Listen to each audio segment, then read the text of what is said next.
Left screams louder, can't hear my name. Right points, fingers, plays the blame game. In the middle, man, where do we stand? No saints, no saviors, just callous hands. Stuck in the middle, stuck in the fight. Common sense flickers like a dim street light. Woke to the left, holy to the right. Josh and Eli breaking through the night. Breaking through the night. Shades of gray, they call it a sin. Two sides shouting, who's gonna win? Echo chambers building their walls, but we're here screaming through it all. Stuck in the middle, stuck in the fight. Common sense flickers like a dim street light. Woke to the left, holy to the right. Josh and Eli breaking through the night. Breaking through the night.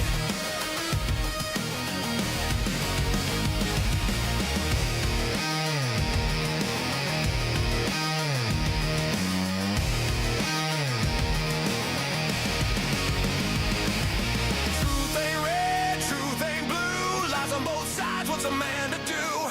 Tug of war, pulling hearts apart. But Pricin patriot, where's the restart? Stuck in the middle, stuck in the fight. Common sense flickers like a dim street light. Woke to the left, holy to the right. Josh and Eli breaking through the night.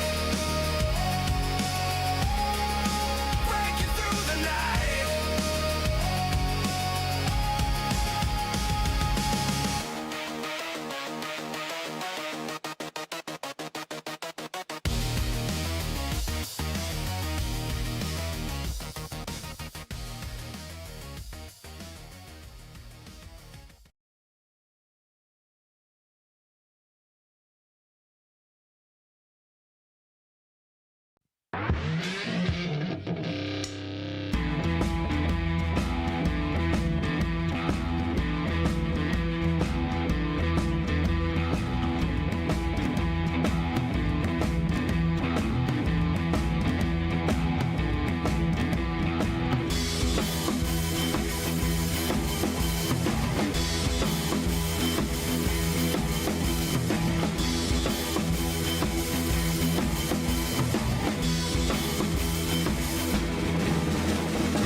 Is that you? Yeah, you go. Whoa!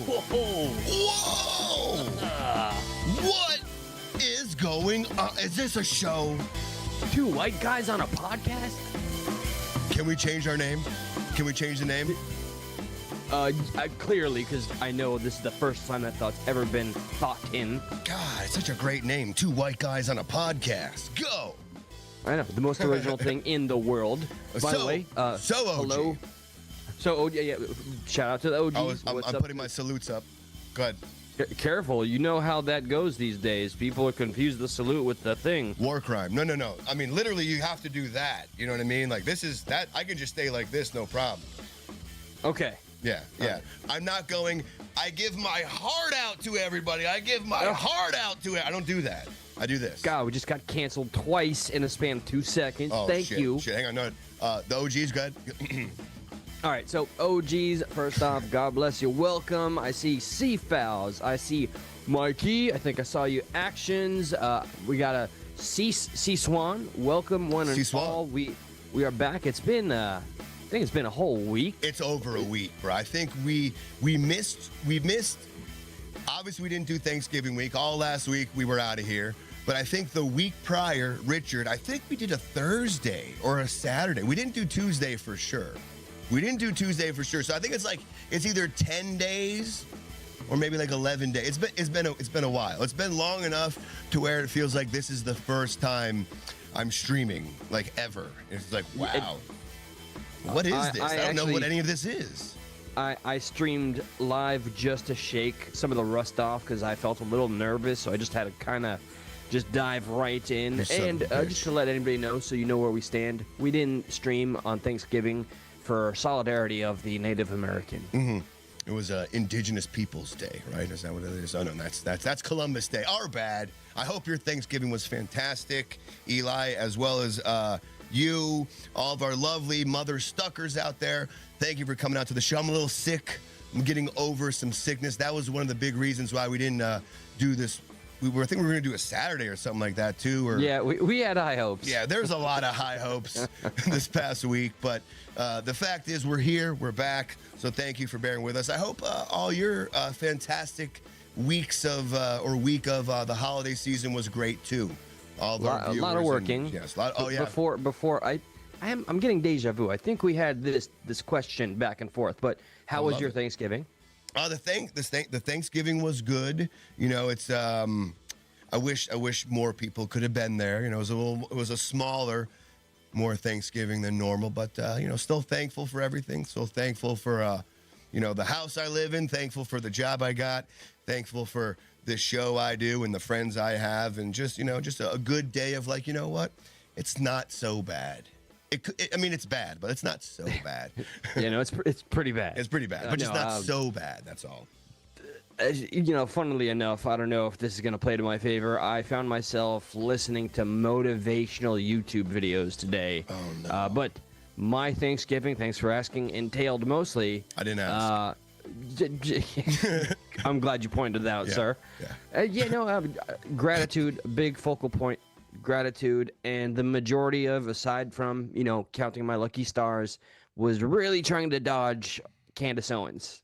Yeah. Because I just didn't want to come out on the show and just cover her ad nauseum, even though you could probably expect it, because, listen, I'm just going to say it for myself. I feel like I have skin in the game when it comes to Candace Owens, and that's all I'll say for now.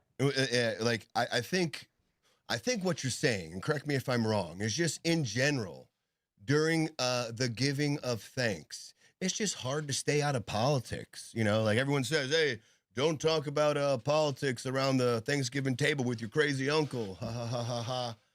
You know. Yeah, but I love my crazy uncle's takes about politics. Do you? Like, yeah. Tell me all about how you want to eradicate entire bloodlines and this, that, or the other. I'm here for it. No, but, you know, we're in a time, obviously, and this is not an edgelord thing. This is the second time I've said that today, to point out the obvious. Politics is divisive, too damn divisive. I'm guilty of something. I'll call myself out. I unfriended my uncle on my father's side. Like during Thanksgiving? You know what, buddy? Today. Fuck you. No. Today, okay. Today. Nothing personal. I mean, we were very close over the years. He survived cancer. If I may, yeah, go on. The act of being unfriended sounds kind of personal. I'm not trying to start fire or anything like that. You know, not trying to start shit, but you know, if you dig enough, right. This is the uncle where I've talked about some shit. Gotcha. Don't go too deep and think it was something crazy. No. I've talked about. I recall some of the conversations. I'm impressed. I thought you forgot everything. Yes. I'm just kind of playing a facade right now. I don't remember much, but I'm going with you. Yeah. Okay. But no, but seriously, dude, I remember because you, the big C, he was fighting for a little bit. I think I remember this uncle you were talking about. Oh, yeah. Die hard, you know, vaccine.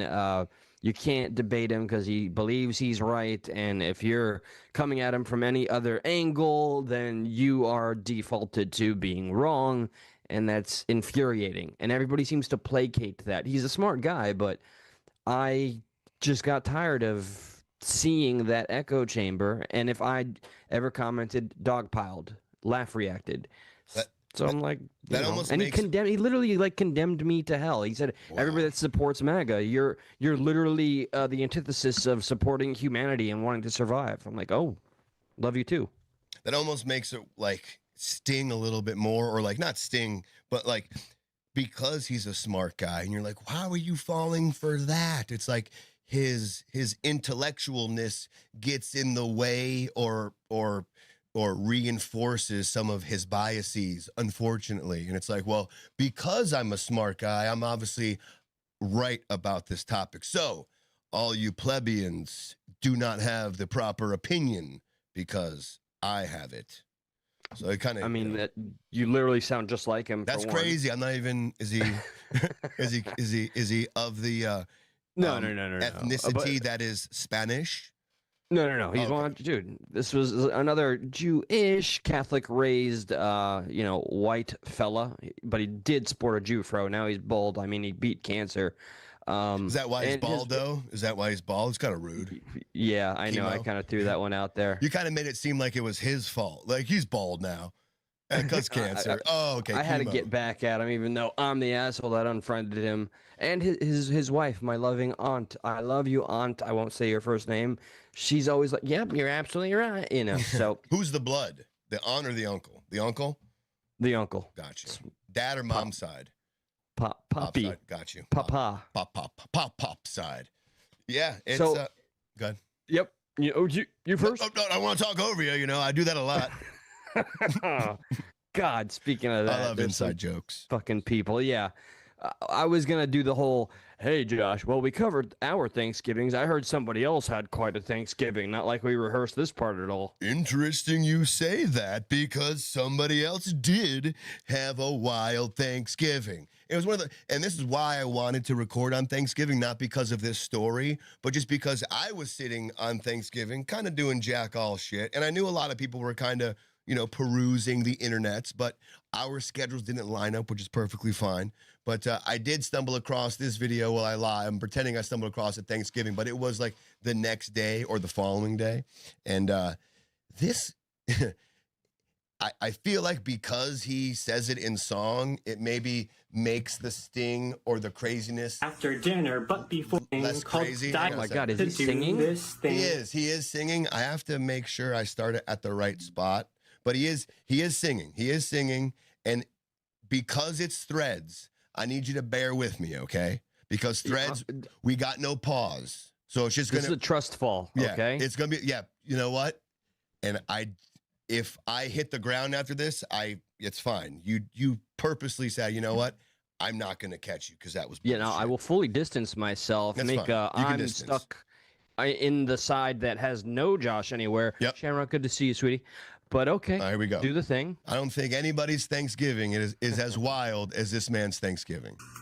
What she Here we died go. is that one thing about me is that when I was yesterday, my aunt invited everyone for Thanksgiving dinner. We said, okay, and let's get on a plane and fly across the country to eat at your house. We spent the night.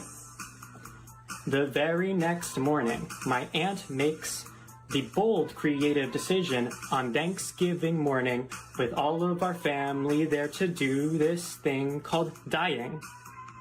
What? What she died on Thanksgiving morning, we had a body on our hands, and then like everyone was grieving. It was kind of uncomfortable. So the aunt has everybody over her house for Thanksgiving, meal, Thanksgiving dinner, and they wake up on Thanksgiving morning to discover that the proprietor of the house, the decision maker for the get together that is said Thanksgiving, she's dead. She died. And he's deciding to relay this via TikTok and dance. And song. I mean, what better It's way a- to like you gotta put it to song at this point, because it is what. But there's questions now. Do they have Thanksgiving or don't they? Who do they call? It's a holiday. Do they come? Like, there's questions here that aren't answered that I had. That luckily for this guy and his quick song abilities, he keeps going.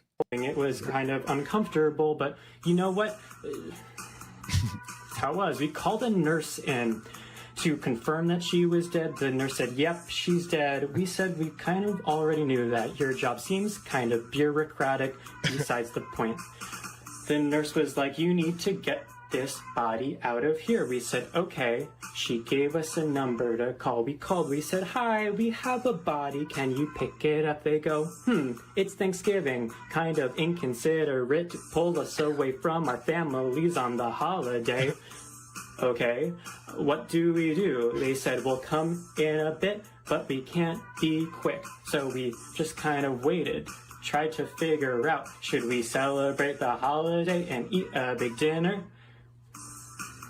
Well, we brought the food, so the answer was yes. We made some pies, and all the while, my aunt was in the bedroom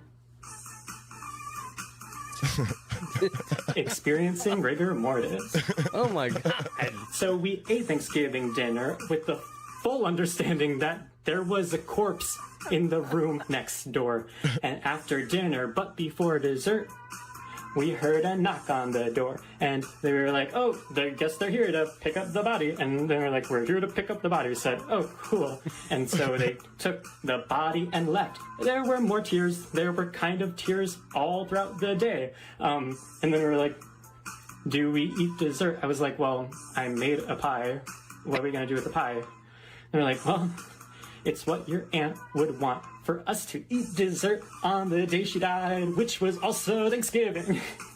One there you thing go. about me is that when I was yesterday, my aunt. All right. Here you fucking See, go. Fouls, I agree with you. Bars, I think we got the next Ryan Upchurch right here, but damn, lemonade, right? Right? Seriously, like, what would you do? You know, like your family member called everyone over. People had to fly over to the country, right? She passes away. They can't come pick her body up, right? Because it's a holiday. You know, it's kind of inconsiderate.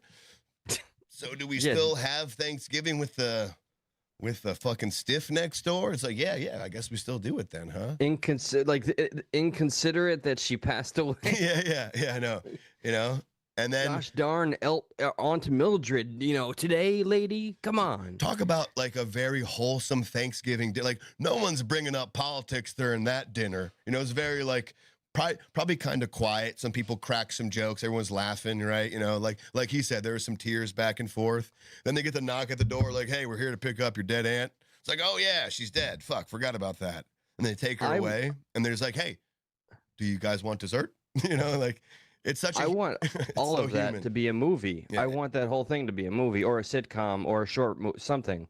It is That such a human experience. Like, I don't know, what a way to illustrate just like death is death, but like we're all still alive. So like 100%. what the hell do we like? We don't want to seem like rude to the dead aunt, but it's like there's a bunch of food. We can't just be cry eyes all the time. You know, we got to eat. Tragedy is tragedy, but pie is It's made. Pie is pie. I was gonna say, do you think they gave her a plate? You think they kind of made her a plate, kind of took it in Shit. there, just let it sit by the? But then No, I don't think they No? went full that direction. I But it might wouldn't have. shock me if maybe, given the circumstances, they set out. I don't know. It's kind of morbid and Right, but then you'd confuse the fuck out of the coroner when they got there to pick up the body. It's like there's a plate of food on the body. Did she just? No. It's like, you know, we're No, that was grieving. for you. Yeah, we're Yeah, no, you yeah. can have it. It's like no, I don't. Fly on the wall. Okay. All right. So I am glad to know my Thanksgiving wasn't anything like that. Or ever probably. Oh, God willing. Yes. Do you We're gonna travel? go with that. Like, I know a lot of people travel for Thanksgiving, right? So like, are you one of the people who travels for Thanksgiving? Because like, Man, pre-COVID used to go everywhere, bro. I'm telling you. it COVID fucked it up for everybody. everyone. It sure fucking did. Took away that business you had where we used to have meetings. Oh, it did. Little timeline shift for everybody. All right. So there you go. Happy Thanksgiving. Yeah, for sure. Thanks. I got one more clip for you, and I think it will help us get into the topics of the day, the topics of the night. All right. Quick reminder, chat audience, we are definitely shaking off the rust and God bless you for shooting. Don't shoot. Thanks no for shooting. sitting it out with us here. We appreciate you. Please do bear in mind this very show, is in an active kind of back and forth with YouTube censorship. So every bit of engagement does help. We appreciate it. Like, subscribe, all the things. And welcome to What's Up, Anarchy Television. Great to see you. I saw a new name, and I do. Joe Vanek said, "Good shit. I wish I was high watching this."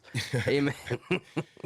And You're don't our worry, viewer. soon we will be turning on the phones. We do have a nice interactive show, so you can call in if you feel like giving your 2 cents. But let me pull up this clip so we can actually get into, the thick of The it. meat. Yeah, the meat and taters. Another thing I saw during Thanksgiving, and it's the first thing I thought of, was this show. I was like, this is a perfect analogy for politics. And we have to figure out a way to put it onto the show. And what better time right now to play this clip? Because when we get into the Pete Hegseth thing, the whole war crimes thing, like, it is, as much as people don't want to maybe admit it right now, but it is like he said, she said right now. Right? 100%. That's my perspective. Yeah. Yes. Right. And if you're possibly, let's say, on the left, you're going to believe the Washington Post article, right? And you're going to believe that, he said, kill everybody, whatever. We'll bring up the article. If you are on the right, you'll probably believe the New York Times saying, "Oh, the Washington Post, that was bullshit," or not bullshit. A lot of that was incorrect or kind of misinterpreted. And they both have their anonymous sources. Oh. Yeah. Okay. Going full Candace Owens, are they? You know it. Okay, I word. mean, media gonna media, right? So Seesaw in the chat said, if you say Candace Owens' name in the mirror 3 times, she does appear. We're going to try that out next episode. yo, no way. Does it work on selfie mode? No. It's not a The mirror. rules have been inscribed since ancient times. Dude, they got to update Bloody Mary and Candyman, for like selfie mode now. Like, who talks to themselves in a mirror? Everyone talks to themselves on selfie mode now, though. That's so 90s/early 2000s. What's that? I mean, even girls do makeup with selfie mode. They don't use mirror. They don't pull out a little pocket mirror anymore. They pull out their fucking phone. Come on now. Plebeians. All right, here we go. This guy has a nice analogy with politics with the left and the right. You tell me. I'm going to make it full screen so we can all kind of see it a little better. Here we go. Make sure I'm at the beginning, huh? That'd be wise, Josh. That'd be wise. Beginnings help. They do. Beginning, middle, end. We're in the middle. We're stuck there, buddy. Forever. You're on left, right, middle, common sense, wherever you fall. Here we go. I mean, whatever side you're on, left, right, middle, common sense, wherever you fall in, I think we'd agree Congress does a pretty poor job for everybody on all sides. It's frustrating, isn't it? There's 2 teams, and all they do is try and block the other team from doing their job. That's not a good system. If you went to a restaurant and there were 2 teams of waiters, and all they did was try and block the other waiters from serving the customers, that'd be the worst restaurant you had ever gone to, right? Like, one waiter's bringing out the order, the other waiter's like, hold on a second, we gotta make some changes to this. We're just gonna move that around, we're gonna add that in, we're gonna mix that up, and they bring out the customers. The customer's like, what the heck? What is this? We asked for a steak. It's simple. Well, we made some changes. We think this is a better compromise. It's a frozen hot dog, and we took a bite out of it. So, you enjoy that. You paid for it already. We're going to go on break now and give ourselves a raise. So. I mean, Dude, I thought if it was wasn't brilliant. so spot on, I know. I'd be laughing more than I'm crying inside. I thought it was brilliant. It is really like on point. It's on the nose, man. If our government ran the way a restaurant did, you would be so upset at the restaurant. Yeah, bro. The You know how one- many Yelp reviews would be have that shit taken down? The one waiter comes back, he's like, yo, that guy, he spit in your food 2 times. Like, the first time's fine, but he saw that he didn't get the spit all the way on your food, so he went back and he spit on it again, right? And then the other waiter comes out, he's like, no, I only did it once. It's like, I'm The trying to equation is like- yeah, segue here. Oh yeah, okay, makes sense. I mean, but it's still it is depressing and hilarious how on point that is. And literally, it is a direct reminder. It's like you're still getting shit either way. One's like, I only spit on it once. Yeah, well, this one spit on it twice. You're still stuck with the spit at the end of the day. Yeah. But all right. Exactly. Like you still Sir got Hegseth spit on a boat or something. Yeah, it might be a bad analogy for that, like a little spit thing.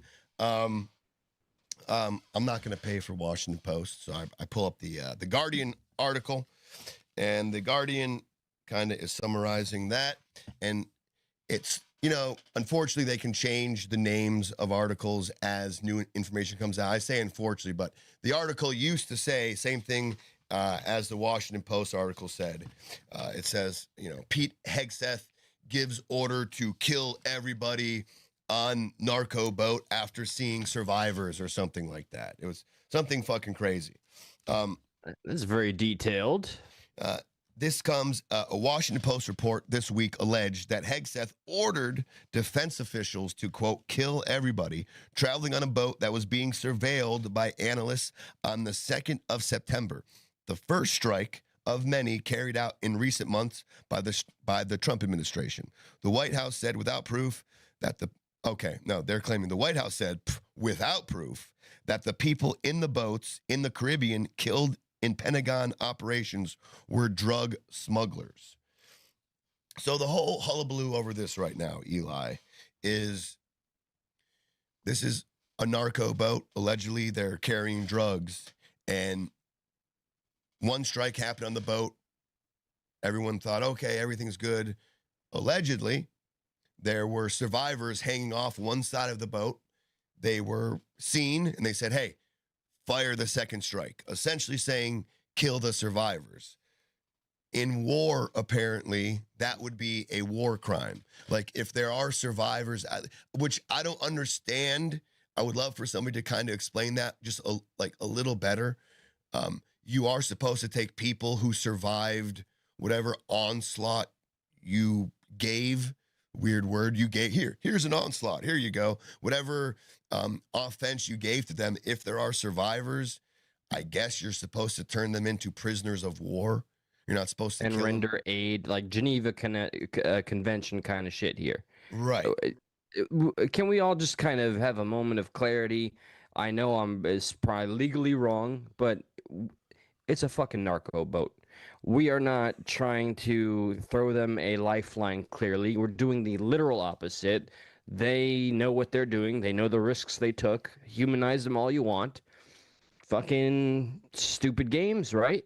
And remember, this comes not long after the Seditious 6 video dropped, where you can defy illegal orders. You must defy illegal orders. So this is heavily being brought into conversation of that video, this whole, second strike thing.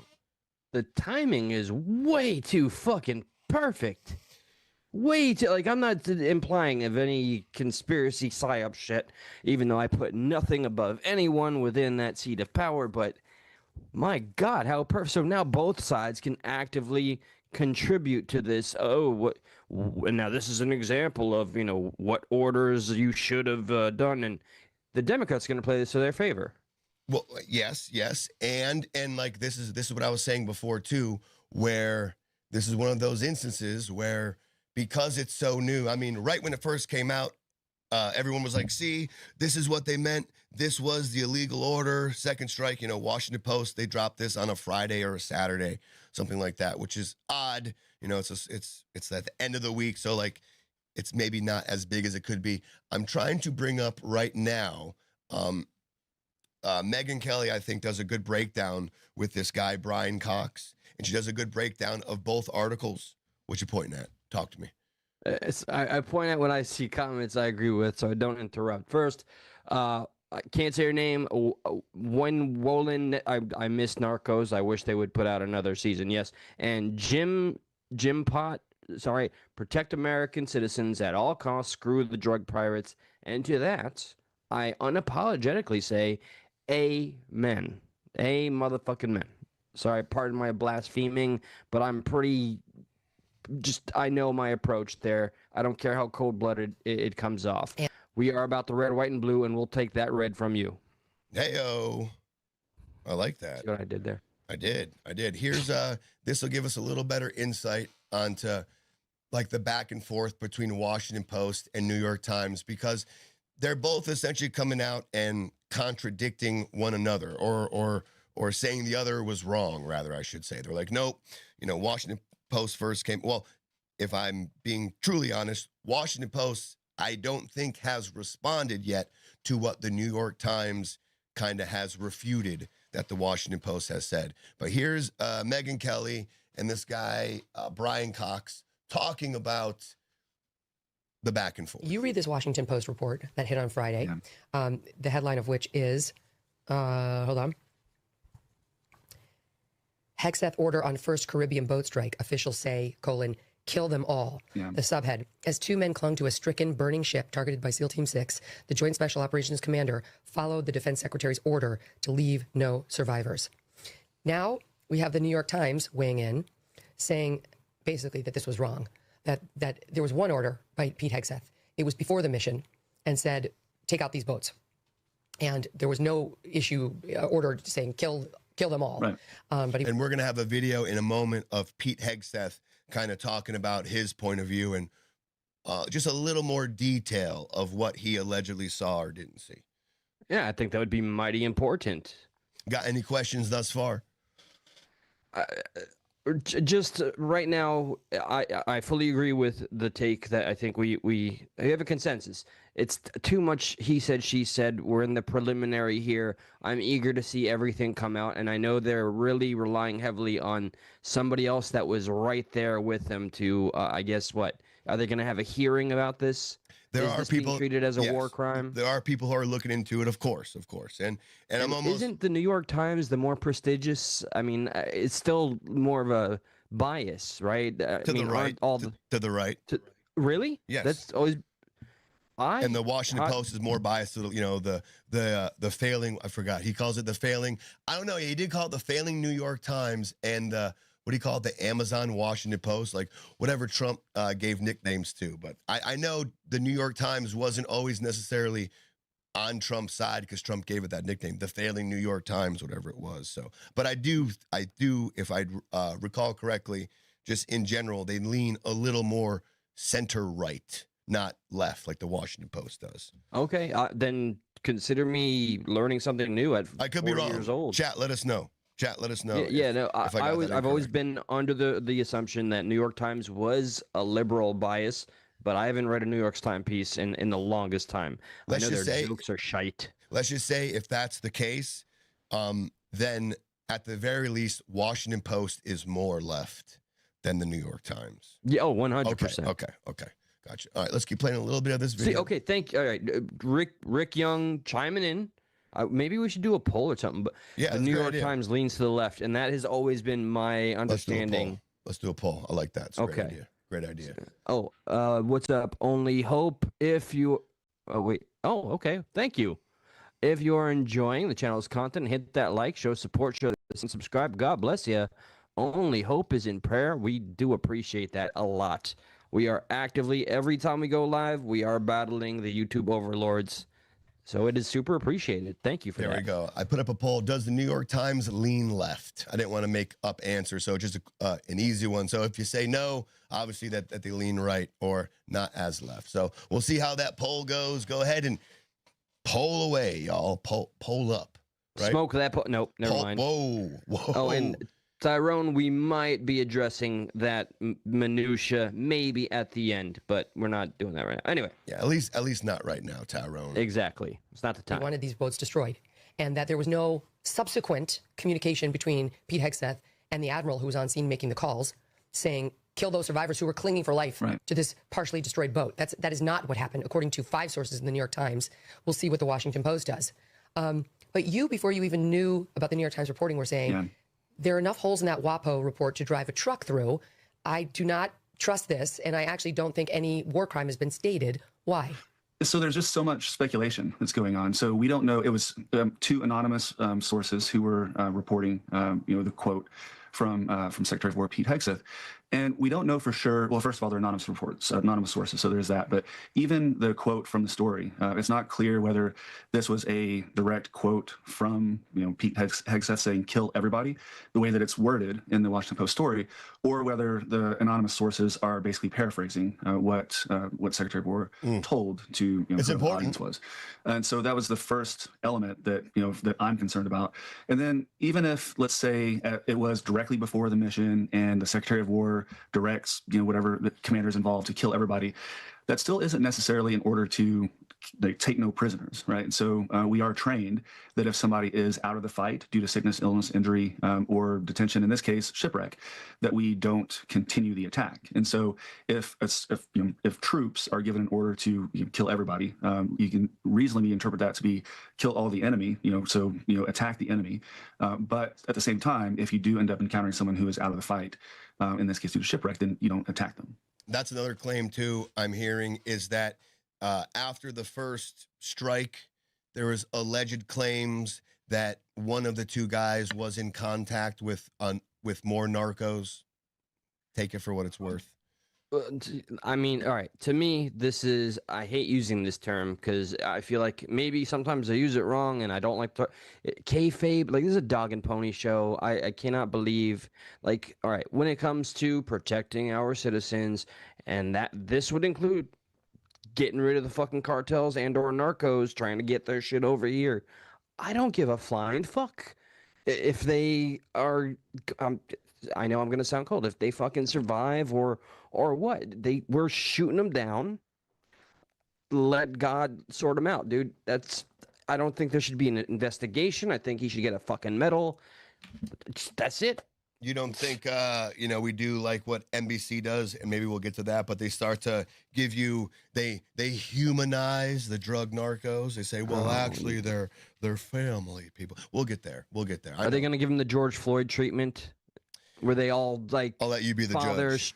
Yeah. Huh? Oh, they're family men. I'll let you be the judge. I don't think there's much more here as far as what they say. We're just going to wrap up here with this one. Exactly. So what the New York Times is reporting today, it hit last night, is that, again, 5 U.S. officials who spoke separately on the condition of anonymity said Mr. Hegseth, ahead of the September 2nd attack, ordered a strike that would kill the people on board the boat and destroy the vessel and its purported cargo of drugs, which would be a standard order. Yeah. I mean, you don't order these boats destroyed and not expect the people on board are going to die. You just take them out, take out the boat, pause for the take out the briefest drug moment, cargo if you on don't board, mind, and that was it. Yeah. Just one of those special comments that I'd like to ask the question. We respect all opinions. We don't care if we think they're wrong or not. Michael Montoya, welcome. We appreciate your voice. You completely un-American. So, if that's specifically to me, I would love you to explain to me how is that the case? I'm literally standing all 10 toes down firmly that we are here to protect American citizens and putting the livelihood of non-American citizens at a higher risk, for they're putting themselves in risk to come in here and get their shit behind and within our borders. No, I don't give a shit. I'm not throwing them floaties. They signed up for what they signed up for. Oh, woe is me. I know there's extenuating circumstances. Nothing is black and white. There's a lot of gray. I'm sure they've done some great things in their lives, but what they did that day is what took them where they are, which is burning in hell right now. So there you go. Let's keep going with this. Not what the Washington Post reported, which was, as these two survivors are clinging there, Pete Hegseth called up and said, take them out. Right. That's what the Washington Post went with. It's what NPR is going with still today, even in the wake of late night's New York Times drop. Yeah, and it's just completely speculative. And, I understand the need to rely on anonymous sources at times when we're reporting, stories, especially when we're dealing with the government. But we still need to assess, we need to engage in a bit of media literacy and say, okay, well, these anonymous sources are saying that Pete Hegseth said this. And there's just so much, ambiguity there, which ambiguity is fine. We're going to have that in reporting. But then to take that and run with it and essentially accuse the sitting Secretary of War of being a war criminal based on this basically double hearsay that's being reported from anonymous sources is just it doesn't make any rational sense. Well, and on top of everything, so now you tell me, let's deal with what we believe is the reality here. Because WAPO suggested that Hegseth gave a spoken order, saying, kill them all, like kill everyone who is still in that water. Now we believe that's not true, that the Washington Post had that wrong.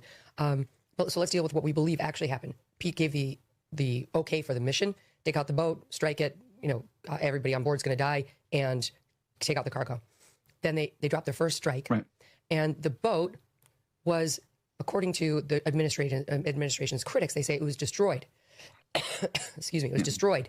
And you have these two clinging to life, and the rules of law prohibit you from striking them. Now let's talk about the admiral, because the admiral... apparently, though, the boat wasn't destroyed enough to where it was disabled. So, I don't want to sit here and watch Megyn Kelly too much pontificate about it, because it is, if we would have came on the show, Friday, whenever this dropped, like we would be having a different start to this. We would be kind of talking about, like, was this a war crime? Technically speaking, if you've incapacitated a vehicle, a craft, and then there are survivors on that, you can't go back and double tap them. I don't understand why. I kind of do. It's like, I kind of do, but I kind of don't. Like, if they are the enemy, why aren't they going to then double back and go get more people and continue, like, fighting? Like, I don't understand that part, but that would be a war crime. But now, and off rip, I got a phone call from a friend of the show, maybe not your friend, but a friend of the show, Sage Outcast. Check him out. But he called me during his show, and a lot of people right now are using the video of the seditious six saying refuse illegal orders. You must refuse illegal orders. And they're then now trying to tie that into what's going on here with Pete Hegseth and the Secretary of War. Okay, so my assumption that the Democrats are weaponizing this, this is the game of life. This is politics as we speak. This is now ammunition for the seditious six to utilize this moment to prove their point and to double down on why they made an attempt at a viral video to disobey their leadership, right? So because remember this incident that's being spoken about happened on the 2nd of September. So that video obviously dropped 2 weeks ago. That was November, 18th, let's say. It was, the third week in November, let's say. It was before Thanksgiving, obviously. So maybe it was the second week in November. But obviously that video was dropped after almost 2 months after this happened. So, did they know about this and they're kind of, keeping that part close to their chest and wanted, they made that video to then have this conversation? Or is this kind of like a coincidence? Are they now using this coincidentally to justify that video? Say, see, this is what we've been talking about the whole time. So I really don't know which way to take that. In the art of speculation, all things being possible, I don't think we can even give a definitive answer. There is two people, Craig and Seafowls, are talking about how it's possible that using the umbrella term narco is cover for something else that has been occurring between the U.S. and Venezuela, which I find compelling, interesting. I'm just going to say I'm putting that in the pocket. Something I'd like to look into personally. What's up, Krupp, Zhang, Jackson? Oh, and one of the locale that we may cover jumped in to say LOL, like a locale. That's fine. Yeah, fucking wiener. One of the things. Oh my God, yes. Are you talking about this? Wiener, wiener, wiener, wiener, wiener, wiener, wiener, wiener, wiener, wiener. Yes. Okay. Cool. That would be the one, and I guarantee he is jerking the gherkin because he was just referenced right now. It's like, oh God, Josh, Eli, I want to put more photos of you guys in AI and go live about you playing and talking about me some more. He hates my suit. He hates my suit. He's like, Josh is always wearing costumes. Oh, forget that, idiot. Somebody was like, I hope Eli takes after your dress code, Eli. Thank you, sir. Thank you very much. Thank you very much. One of the things people are pointing to as far as the Venezuela boat thing, because I guess Trump keeps saying fentanyl plays a part in this, and they're transporting fentanyl. But a lot of people say, well, Venezuela isn't known for bringing us fentanyl. So I mean, it is in like what drugs are Venezuela bringing us in if it isn't fentanyl? And my always like supposition, if that's the correct word, back to that would be like maybe China's giving fentanyl to Venezuela to bring in through that way. Like like China's just like coming directly from China with fentanyl. Like, no, I would assume that people in China, like, we're not going to bring it directly through China. We're going to get, bring it through some of our neighboring or, friendly countries. So like that part I never really understood as far as like why they wouldn't believe they had fentanyl just because it's Venezuela. Yeah, no, I don't know. When it just, again, like only looping at this point, speculation will take you down every rabbit hole. I'm not going to pretend to know what the specifics are. I don't know. Pete Hegseth But under pressure. I've got no love loss or tears for the narcos that tried to bring the shit in here. If anything, I wish more attention would be placed on the American big pharma companies that are destroying lives every motherfucking day. But I understand we're cleaning the outside of our gates before in-house or something. I'm trying to let's watch this video right quick. Here's now Pete Hegseth responding back to some of these accusations. He says he did not see the survivors of a boat strike due to the fog of war. This would be my critique for Pete here. It's like, we're going to play the video, but the fog of war isn't like, as far as I understood it, a literal thing. It's not literal fog. Like, it's not like actually something I can't see because of the fog. It's more like there's a lot of gray areas because of the fog. You don't know what's what because of the fog of war. Not so literal, but here's Pete being maybe a little too literal. I watched that first strike log. As you can imagine, at the Department of War, we got a lot of things to do. So I didn't stick around for the hour and 2 hours, whatever, where all the sensitive site exploitation digitally occurs. So I moved on to my next meeting. A couple of hours later, I learned that commander had made which he had the complete authority to do. And by the way, Admiral Bradley made the correct decision to ultimately sink the boat and eliminate the threat. He sunk the boat and eliminated. So if you said that, he said the Admiral had the authority to do, and he's saying it was the correct move to do the second strike. That's what he's saying. And I agree. Yep. By the way, Admiral Bradley made the correct decision. To ultimately sink the boat and eliminate the threat. He sunk the boat, and eliminated the threat. And it was the right call. We have his back, and the American people are safer because narco-terrorists know you can't bring drugs through the water and eventually on land if necessary to the American people. We will eliminate that threat, and we're proud to do it. So you didn't see any survivors, to be clear? So he said, so I don't know if you can hear it because it's a little loud, but the reporter No, I hear the question incoming. He's like, so you didn't see the survivors? See any survivors, to be clear, after that first strike? I did not personally see survivors, but I stand, because the thing was on fire. It was exploded and fire and smoke. You can't see anything. You got digital. This is called the fog of war. This is what you in the press.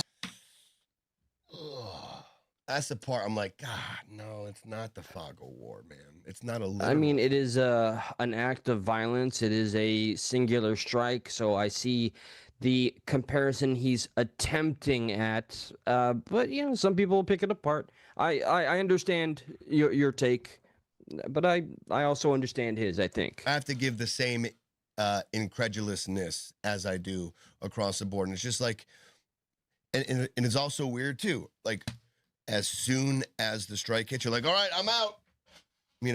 As soon, like, he's saying he sat there and he saw the boat get struck and it blew up. He's like, okay, I'm leaving. I can't sit here and say that didn't happen, but it's almost like Rand Paul doesn't believe him. It can't be refuted, but if they're going to go forward with an investigation, I guess we'll find out. I'm just saying, like, if you're sitting there on a strike and you see the boat get hit, you bounce right away because you think, like, you don't linger for a second because after the strike happens, remember, it's like the night vision shit, right? So the strike happens, it gets really bright for a second, you really can't see shit, and then, like, as the explosion settles, you kind of get back to the like that normal night vision thing. And he's saying that in that time he left and he didn't wait around. I have the solution. Look, Stranger Things just dropped the final season, and he was like, "Dude, I gotta go watch episode 4. You guys just finish up here." Right. All right. Gotcha. It was a stranger. He was busy.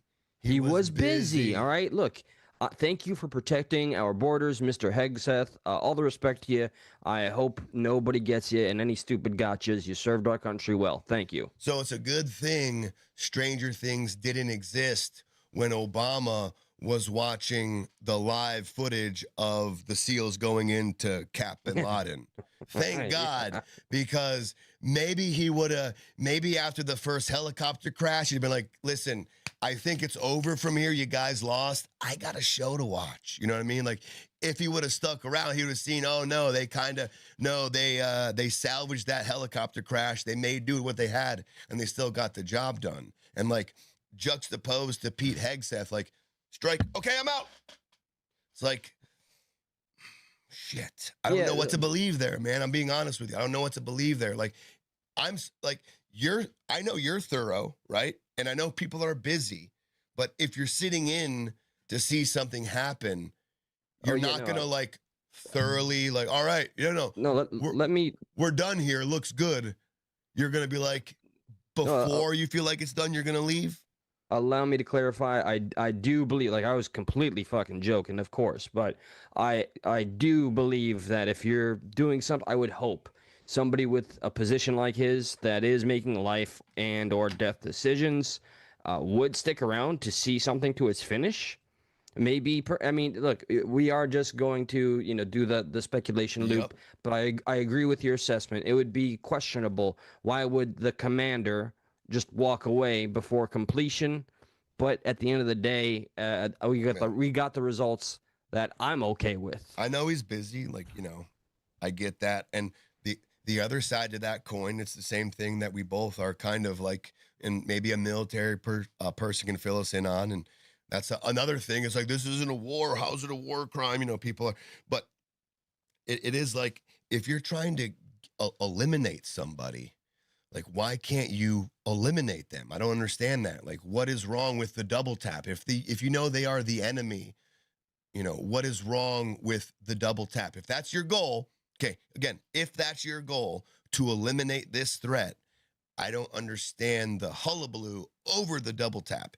If we're correct on our information, and maybe that's the hullabaloo as far as like, we don't know who these people were. You're saying this is who they were, but we're taking your word for it. Maybe there was people who were forced to do it. Like, I don't know the hullabaloo over it. I really don't understand why people are so. I'd like to add and by the way, I'm glad that I've clearly triggered somebody that, like, your bravado is so silly. God bless you. I'm glad. Enjoy. Thank you for the engagement. Bravado. Here's why I'm more coldly okay with a double tap, because of the very strict rules that the Obama administration had during that entire conflict with Iraq.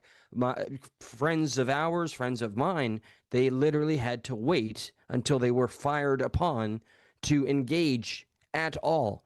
And the stories I've heard from friends of mine that survived, that are here, God bless them, still to share every detail of what they went through, told me what that was like. I know it opens dangerous doors of, now the Americans can shoot first, ask questions later, but when it comes to and one last thing, there's somebody kind of spamming, America's problems don't mean world problems. I'm with you, but as an American and from an American standpoint, I'm okay with being on the offense.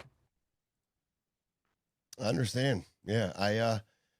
Like, again, I don't have a full, like, if they were bad for America, like, I'm for it. Like, get rid of them. And I don't understand why the second thing is so controversial, but I will give the caveat to that, like, do we or don't we know exactly who's on these boats?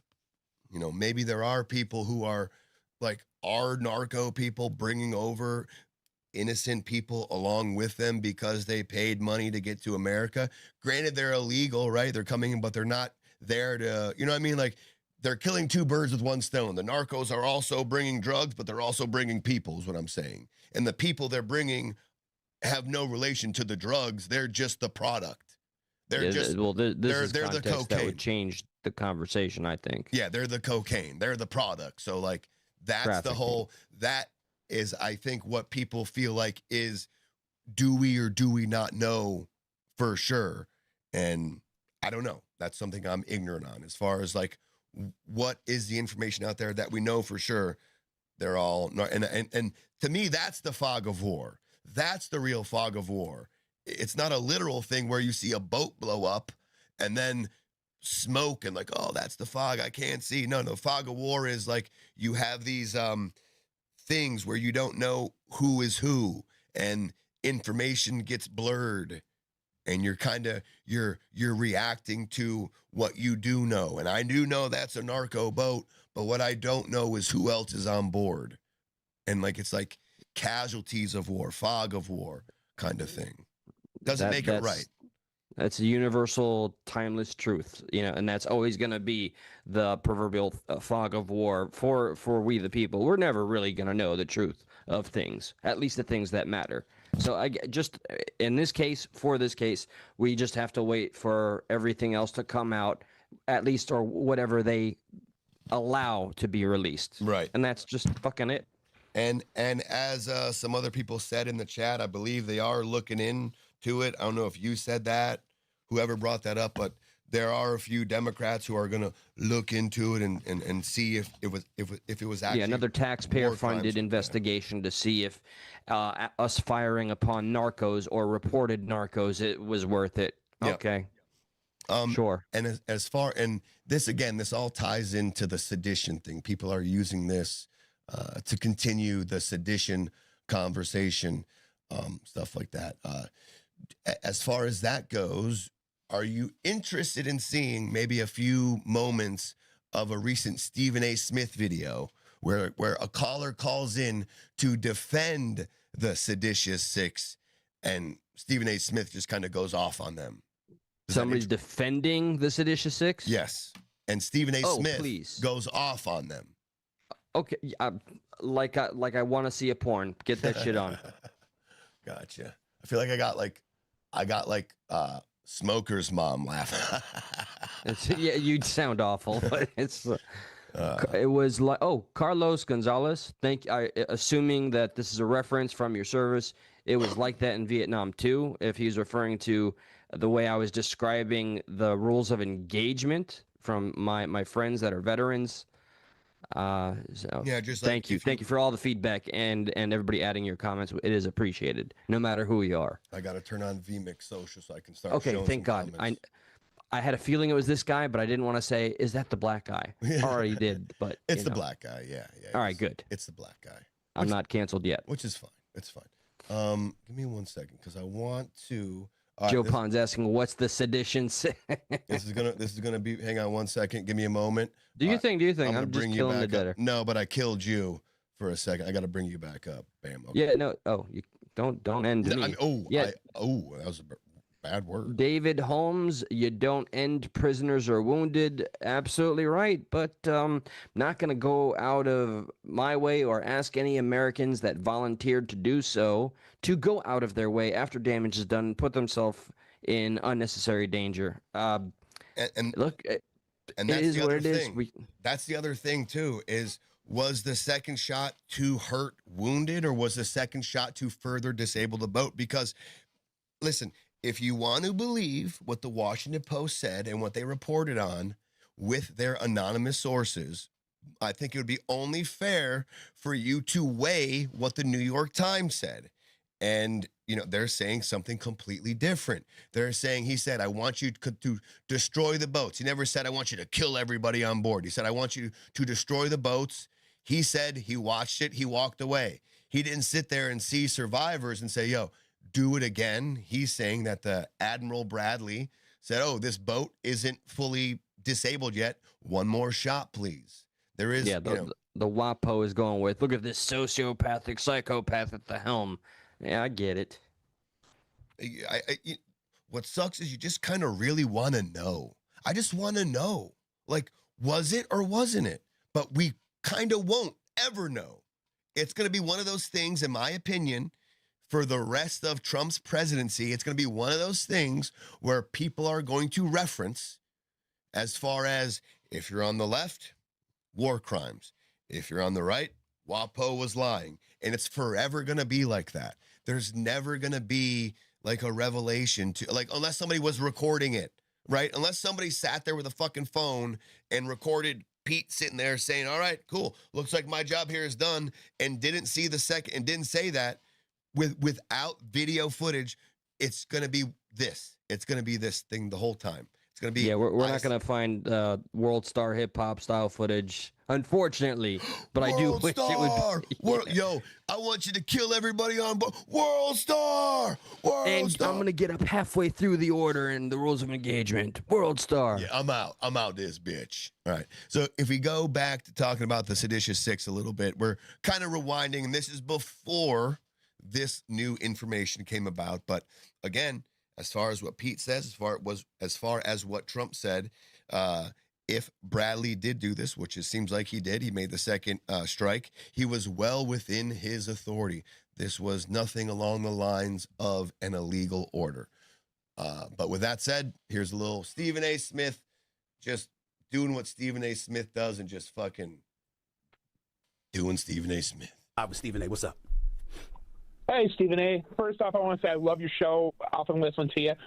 I do happen to disagree with you today on a certain point, especially when it comes to our Democratic leaders that stood up and told the servicemen that they could disobey illegal orders. And the reason why is throughout history, even going back to Nazi Germany, those people that obeyed illegal orders, when they said, "Oh, I was just obeying orders," stop that! You stop! No! You stop that BS right now. First of all, don't bring up Nazi Germany on this show when you're talking about American politics in the year 2025. We're not doing that to anybody on either side of the aisle. This is America. This ain't Nazi Germany. Stop it. That's number one. Number two, here's what I was saying. If you're going to quote me accurately. Identify the illegal orders you're talking about. You don't get to speak if you're a senator of the United States who served in the United States Navy as a combat pilot, and you're just going to throw out innuendo and assertions without factual evidence to back up your claim. That's why they're investigating it. Military officials are different. This is not civilian. This is not the civilian life. You can't just do that. That's what I'm saying. He knows better. Now, that doesn't mean he committed treason. It doesn't mean he should be thrown in jail. But what it does mean is that Senator Mark Kelly needs to watch his mouth. If you're going to accuse the President of the United States of giving illegal orders, you need to say what those orders are. You need to be specific. And you need to make sure that you understand that as a former military man, that regular court of law don't apply. This is the military. This is the military. You understand? Military justice. Code of military justice. This is what that is. You don't get to do that. That's what I said. Go ahead and speak. You may speak now.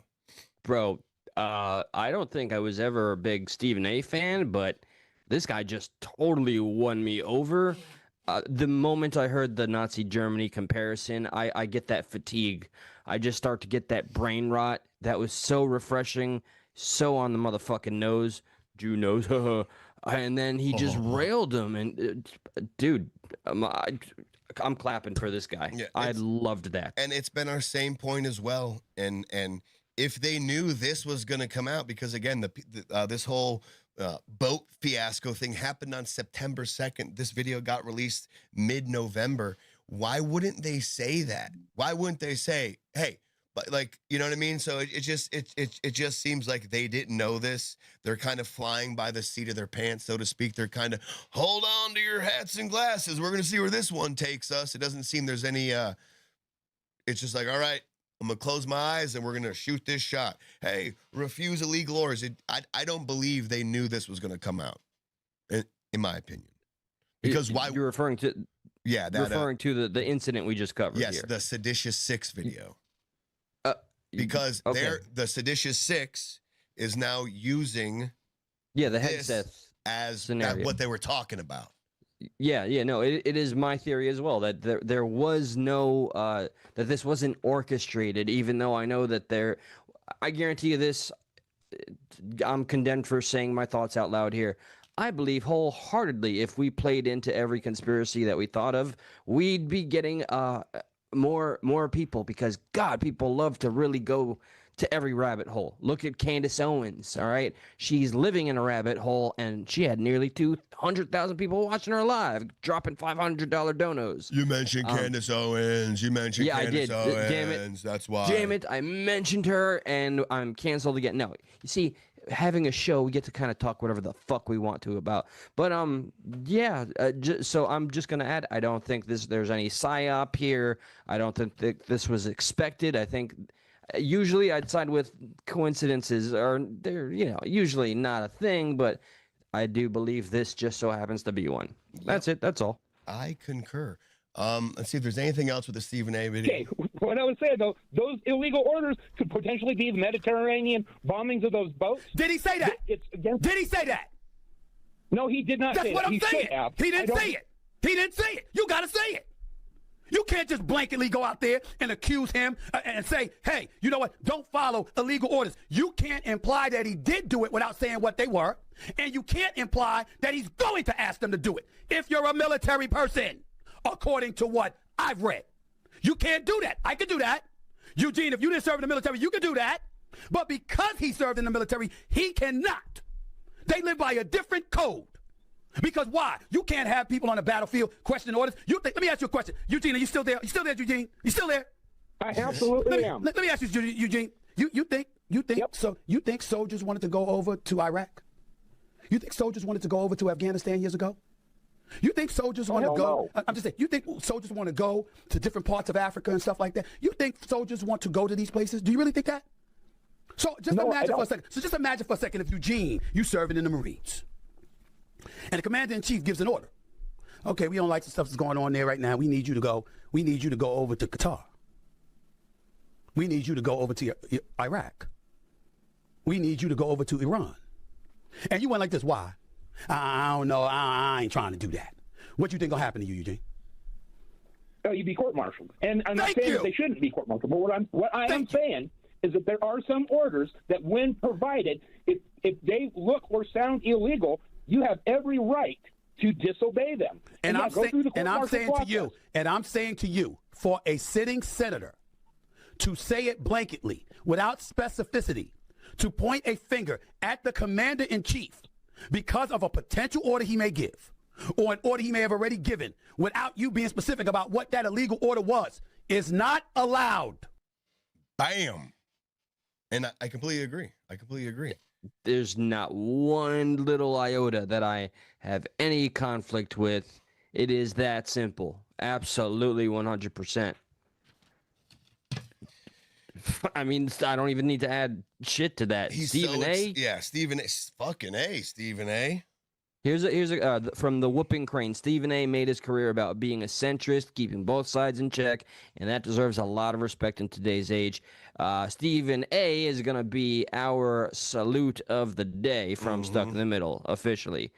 God bless. We salute you, Stephen A. Hey, Eli, you want to take the reins for a second? Yeah, go for it. All right. Let me welcome Rocky Nitro. What war crimes are... Yeah, correct. I am of the number that says there are no war crimes here, and they're trying to make the mountain out of the molehill regarding the singular strike. And I see some of you saying, oh my God, you're so cold-blooded, referring to, so you don't believe in helping the wounded? If you're going to blanket state me and generalize all these assumptions based on one statement over a singular topic, you know, what can I do? You're gonna paint the picture you want and that you have. I don't have to add any more strokes to that image that you have. Okay, I say it's all situational. I do believe it is within the code of ethics, the Geneva Convention, that we are to help the wounded when applicable, when able. Like, that is the rule of law in war and conflict. But this is not a war. And we're, again, apparently, allegedly, right? We are attacking. We're going after the narcos that are infiltrating our borders illegally, smuggling drugs. So no, I'm not shedding tears. No, I don't care for putting American lives in any sort of risk and or unnecessary peril to go and fucking help them. They dug this hole themselves. Let's get some jobs going in America. Hey, Randy, I'm with you on that. No more gloom and doom by Democrats. I thank you for that comment. I'll just add for any of you that are just tuning in to the show here. For a long time, I was a Bernie Sanders, like blue no matter who progressive. I went door to door in trailer parks in Florida. That wasn't very popular. And because of this show, I had to fact check everything that was coming in, and I ended up being a Trump voter. And here we are, still a Trump voter and supporter. His handling of the Epstein files shook me up for a bit. I'm glad now that things, at least on surface level, appear to be improving, but time shall tell.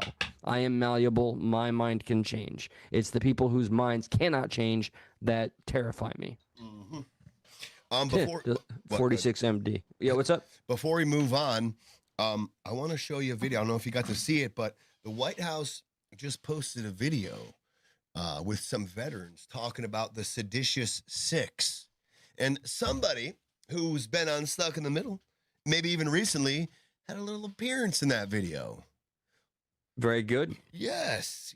Super proud. A little shout out to our friend of the show here. Let me see if I can pull it Old up. friend of the show. We go way back. It was. Oh, and by the way, I'll try not to do this too often, guys, but feel free, if you appreciate any of the effort that we're putting out, drop a like, hit the subscribe if you have yet to, and we are excited to deliver more content and be on more often. Yes. Cannot wait. All right, here we go. Check this out. You're going to be like, wait a minute. I saw this guy. Thank you, Craig. a few weeks ago. Let's see. The White House has made it very clear the orders that come from the Commander-in-Chief and the Secretary of War have been upheld as lawful. Suggesting otherwise creates confusion and weakens our national security. For these senators and members of Congress to come forward and use their status as veterans to claim in some way that they are allowed to stand in the chain of command is treasonous. This is an insult by all of these seditious SIGs that took place in these videos. Their seditious behavior should be dealt with, and 100% supported President Trump. It's not ironic, though, that these are all Democrats that defy and despise the President of the United States, and they would love to see some form of uprising in this country to go against the President. These senators should absolutely be investigated to the fullest extent of the law. The seditious six don't care about a legal order. Yeah! They are trying to recruit the next wave of insurgents to attack President Trump. That was CanCon. Oh, look, they even got Steven in there. He didn't even know he was going to be in there, but they put him in there anyways. Damn, dude, the hype is real. Dude, CanCon. It's awe-inspiring. CanCon followed by Stephen A. like one person after. Hell yeah, and this is an absolutely appropriate response. This is right here. Right here from the White House. The White veterans slam the seditious six and issue a crystal clear message. We stand with President Trump. Very cool. Look at that. Look at that. A guy on our show was retweeted by the White House. Yeah, guy that's been Subscribe on our show to like us. many times. Yeah, please find do the Jesse on Fire plug. or CanCon on YouTube and Rumble. No, you got to do the Jesse on Fire plug. Pundit. Do the Jesse on Fire plug. If you like CanCon, yeah. You got it. If you wish to support CanCon and others like him, you do have to, it is mandatory, subscribe to this channel so he can feel that support from here. It'll go right to him. Promise. Yeah. I'll call him and let him know. Yeah. Hey, buddy, we got like a few subs for you. We're going to let you know that, they're still coming in for you. Appreciate it. So how much does that translate to? I'll say karma. No, I say, I'm going through a tunnel right now, kind of breaking up. Okay, dead to rights. That would have been my approach. Yeah, that's how you got to do it. All right, so we move on. We move on. Oh, real quick, before we move on. Sonny Houston from The View talking about the seditious six, too. Did you just say The View, Josh? Because, we didn't have a really cringe take yet, and I wanted a cringe take. Are you ready for it? You just said I did. Ready? You said, all right. I thought we had this discussion, but so many people, law of it. So many older people tune into shit like this during the daytime, and this is where Tell they me get about their news from. My 80-year-old mother is one of them. Son of a bitch. We gotta do something about that. We gotta we'll hijack The View, and we'll put vote for Trump in big letters. So she's like, oh. No, we'll just slip this show in and I'll wear a mask. There you go. Huh? Careful. You can't be Sunny, though. That'll be blackface. No. Okay. Well, okay. No. Okay. I can't speak to the law of it. I don't know. I'm not a geopolitical expert. But in terms of the... I mean, right there, we should probably just cut the tape then, right? All right. Yeah, I mean, no point was for opinions. my immediate assumption. Yeah, no point for was opinions. Was that not the purpose? Pretty much, it was. It was. Law of it. You're right, Sarah. That is why those Army vets explained do not follow, you do not have to follow illegal orders. You know why? Because if this is deemed to have been war crimes, which by all accounts right now, there are 7 sources that said Pete Hegseth did say kill them all, even after there were 2 survivors, which you're supposed to do under international law. You are supposed to take those fighters as war criminals, prisoners of war, and you're supposed to give them refuge, and you're supposed to take care of them, and then you are supposed to put them into a court of law. Instead, Instead, they killed them. You're supposed to put them in diapers, burp them, put them to your nipple, milk them. You know a lot. Sorry, not inside baseball, inside joke. I don't know if anybody else enjoys a good PlayStation game or two, but the Seditious 6 reminds me of the Yotai 6 of Ghost of Yes. The Seditious Yotai 6. And YouTube, don't get it twisted. I'm not making any violent implications. I'm just saying I would play a video game where I was an assassino. And I had to perhaps find them and give them a high five. And take out the Seditious 6, the Yotai Seditious 6. Right. That's interesting. That is I'm making that game. So a guy that was almost our vice president is now essentially 100% responsible for $1 billion worth of fraud. So shout out to Tim Walz. I mean, he could have been our vice president. Woo-wee. Imagine all the fraud that could have taken place then. The guy that, just 1 billion. We're just only talking about $1 billion, right? Just a little. 1 billion. Yeah, not a lot. And this is what he was able to achieve, not even as president. Imagine what he could have done if he got the highest seat of power. Imagine the billions he could have fraudulently Siphoned. handed out to people. Yeah. I mean, we would have loved him. He'd have been King of Somalia, we call him. Mm-hmm. Little Somalia, this guy. J.J. Abrams is making the movie right now. Hundreds of state workers at the Minnesota Department of Human Services. So this isn't the anonymous sources that the Washington Post gets to call out Pete Hegseth, okay? This Thank God. is actual people, 480 to be exact, once we see this video in a second. They called out Governor Tim Walz for allowing a massive fraud scandal to unfold under his watch, and he was retaliating against whistleblowers. So those who came out and said, yo, look at all this fraud, he was like, you're out. He was like a fucking umpire.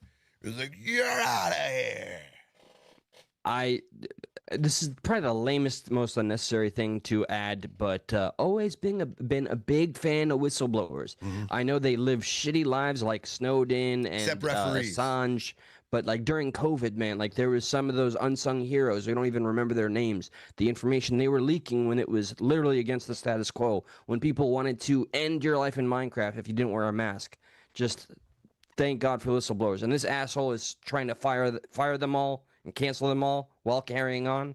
I know people who want to tell me that even after information has come out that masks, they work. Well, okay. Not that they don't, not that that's an incorrect statement, but the fact that you're wearing a mask isn't a virtue signal or like a signal to your side.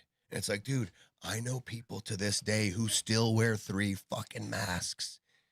It's a thing that says, hey, look at me. I'm not on that side. Come on. and in their minds, and this is another issue, like reminding, you're giving me PTSD about my uncle. I love you, uncle. I'm sorry.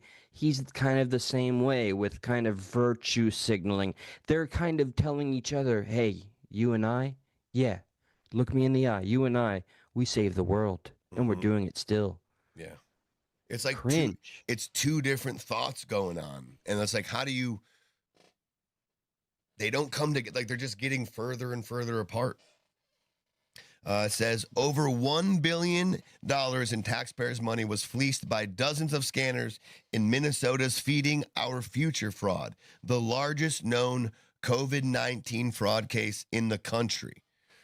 Workers say Tim Walzn is 100% responsible for the massive fraud in Minnesota.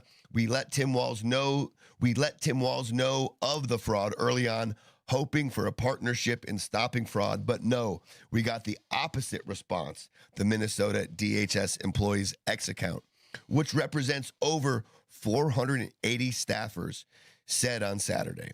Tim Walzn systematically retaliated against whistleblowers using monitoring, threats, repression, and did his best to discredit fraud reports. Instead of partnership, we got the full weight of retaliation. It's scary, isolating, and left us wondering who we can turn to. Don't you talk about this shit. Don't you dare. Don't you fucking dare. I'm torn between the intimidation that they felt and like really shame on this fucking Waltz fella and how awesome your impression of RFK is.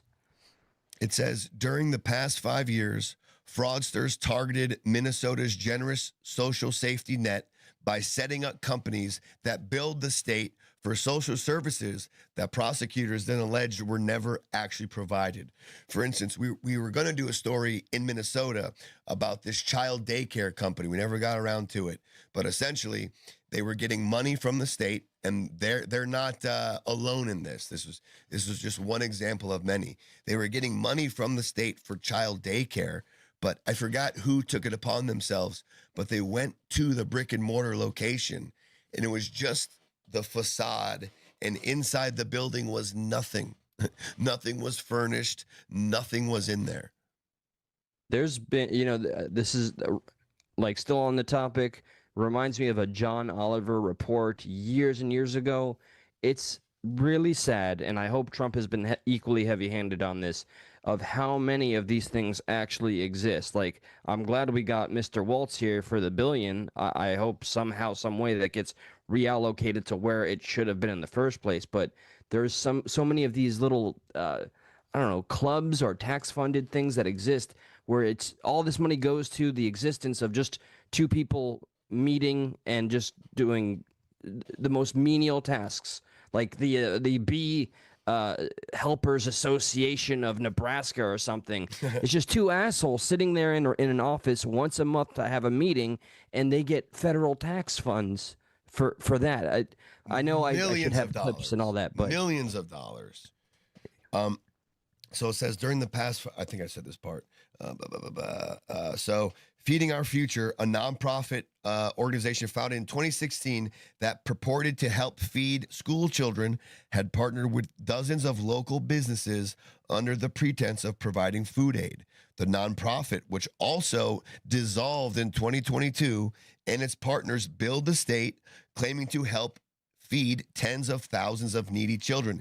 In reality, most of that money was squandered on foreign real estate projects, luxury cars, and more. A lot of that money was transferred out of our country. So, for instance, the fraud largely revolved around dozens of people in the Somali area. Minnesota is home to about 80,000 Somali Americans. As staff, we firsthand witnessed and observed fraud happening, yet we were shut down, reassigned, and told to keep quiet. So, like, they were using disgusting. like autism grants or something like that. Like, they were going, and a lot of this money was being wasn't staying here, was being kind of shipped back to Somalia. Like, that's cool. That's cool.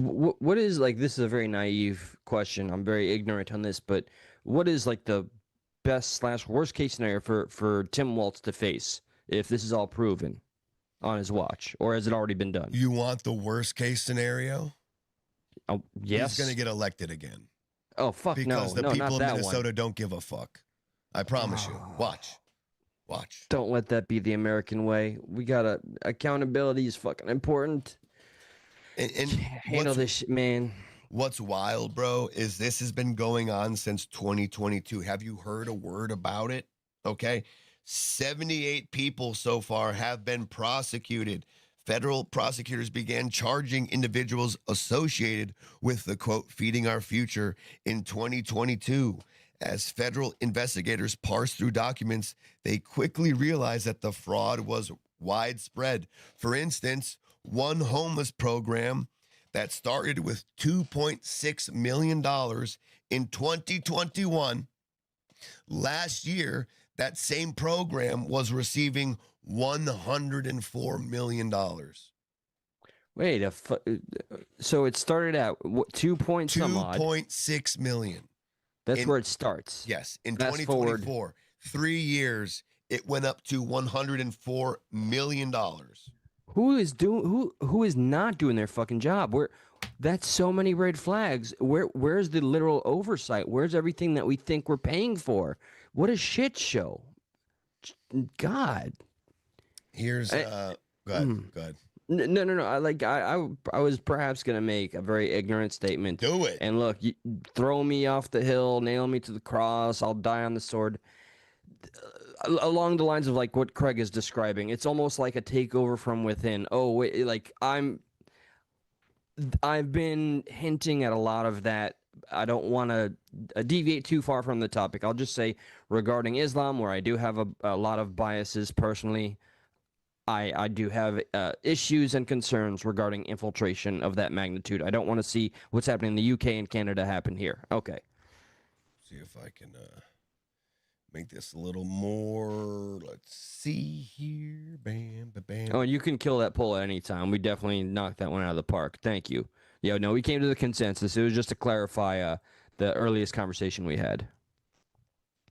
It won't let me okay. Well, I guess I'll go fuck myself then. Let's see. So it says it says Walzn accused by 480 state employees of retaliation for exposing Somali fraud. Hundreds of Minnesota social service workers reveal government Tim Walzn is 100% responsible for massive fraud across Minnesota social service programs. He crushed whistleblowers and neutered the state auditor. Federal prosecutors continue unraveling more than $1 billion in fraud committed by Somali-run nonprofits, with 78 defendants charged and 50 plus convicted. Some of the stolen funds were funneled to Somali terrorists in Africa. Here's Tim Walzn now essentially talking about it. Well, if you just said that out loud, this article you're referring to, we have confirmation that the money that's been siphoned from the American people or government grants, the American people has funded Somali terrorism. Some of it has, I'm sure. Some of the 50 plus convicted people that they dealt with, there's 78 defendants right now, and the 50 plus convicted, I'm sure, there was a trial and they said, hey, where'd this money go? And they can't lie. There's paper trails of shit. So they probably, I don't even think the convict, maybe some confessed. Yeah, I sent it back, but sure they were able to easily track where the money was going. So, so here's Tim Walzn kind of giving us the reason or giving us just something. Just say something about this, Tim, would you? He's still holding his seat of power. He's just a cuck. Yeah, he's a Minnesota governor. Dozens of people of East African descent have been charged, convicted, and sentenced for stealing more than $1 billion in taxpayer money from government programs during COVID. As you know, Governor, that is more than Minnesota spends each year to run its Department of Corrections. So I want to give you a chance to respond to this. $1 billion is more than they spend each year for their Department of Corrections. So and what do they do? The Department of Corrections, they take care of people who do bad things. The people who were also doing bad things, we gave them $1 billion. Part of the course, apparently. Thanks, Tim. Thanks, Tim. I'm overwhelmed with I don't know which battle's winning right now. Like the overwhelming depression, hopelessness or the fucking seething anger? It's the anger. It's Probably. the anger, yeah. Respond to this. Do you take responsibility for failing to stop this fraud in your state? Well, certainly I take responsibility for putting people in jail. Governors don't get to just talk theoretically. We have to solve problems. And I will note, it's not just Somalis. Minnesota is a generous state. Minnesota is a prosperous state, a well-run state. We're AAA bond rated, but that attracts criminals. What the fuck? Did he just point out we're also a diverse identity politics? That was a non-answer. That dude, what was that? It's such a well-run state, in fact, that fraud happens to the tune of $1 billion. It's so well run that, you know, people just want to do fraud here. We can't help it because it's so well run. You understand?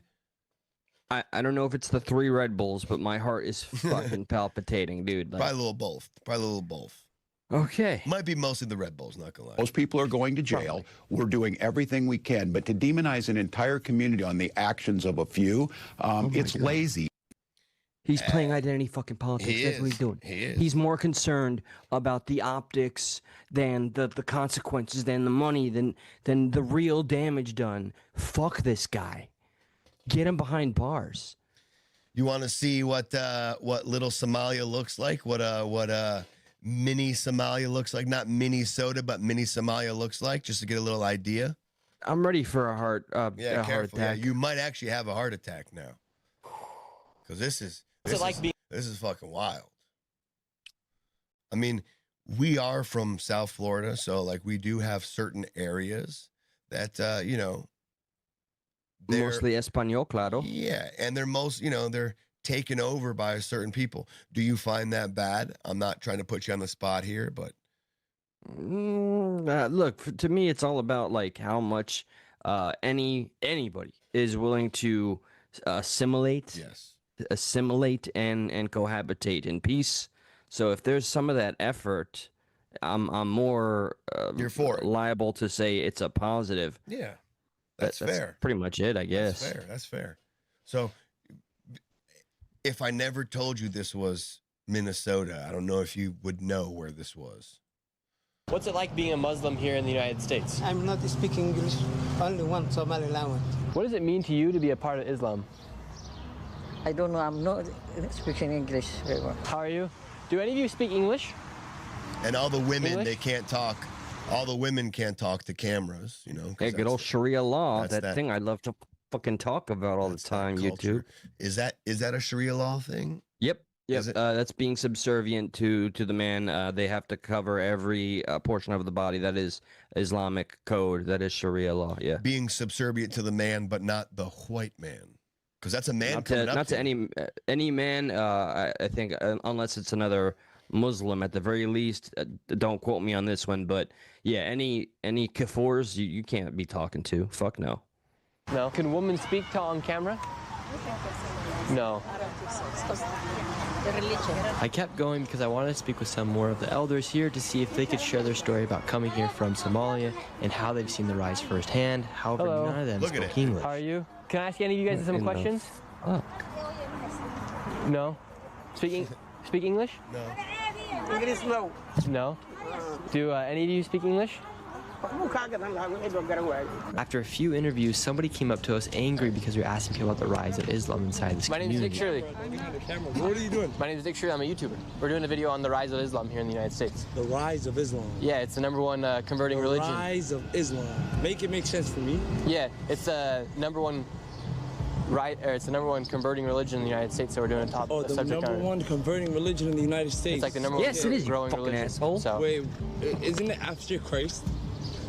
What? Isn't it after Christ? This guy wouldn't show his face on camera, and this conversation kept going for a few minutes, and he demanded that we deleted the footage of the interviews that we took here on the street. I said no, and he said, you better go, and we're gonna make sure you leave. I've never been in a situation like that while I've been filming, where somebody comes out of nowhere and wants to take the footage. I was watching a video prior to this video, and there is a Somali gang war going on here Like inside. you're telling me, like this guy's never been to like a big Antifa protest, and they said, "Yo, you gotta stop fucking filming here. Get that shit out of here." Sure, no. Given I've no doubt if this is what he does But now. that's what he said, though. He said, "I've never been in a situation like this where someone told me to leave and delete the footage." Yeah, YouTuber playing it up for the called out. Gotcha, heard. Period. Oh my God! Look, this is not a hot take. Anybody, any social media platform.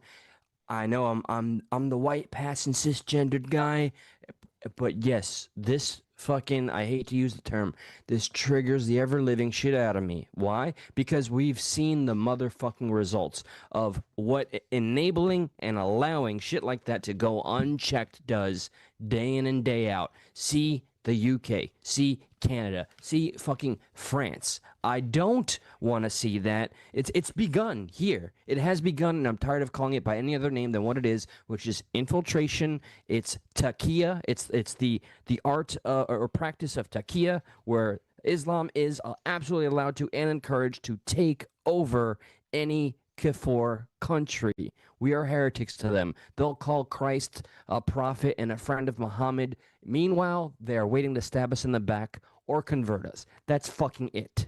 They want to take over. They want our communities. Fuck that. This guy runs into another Dearborn local, and this guy is very outspoken about what he believes in. I saw you about to throw down here in the middle of the street. Hey, man, listen.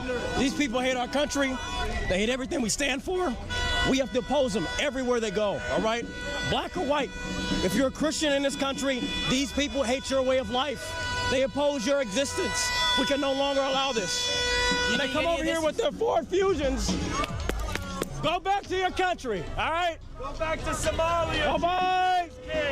Go back. You think any of this is fear-mongering from the right? No, it's necessary. You know, it's not fear-mongering. We need to do this because we're looking what's happening across the pond in Europe, in Berlin, and France, all over, in London. Do we want to be like that? No. And black people, guess what? This country that you live in, you benefit from it. So you should stand with your Christian brothers. Stand with our white brothers and sisters. This is our country that we've built together. We lose it, we have nothing. We lose this land, there's nothing else. You're not going to go to Africa and survive. You're not going to go to the Middle East and survive. Guess what? America was built by Christians. White people conquered the land. Black people benefit from it. We have to stand up for it. That's important. I'll tell you, I won't say right or wrong. Right now, I'm just going to go off of pure feels here. I'll often cite how I have concerns about any fear-mongering or any religions that try to radicalize you.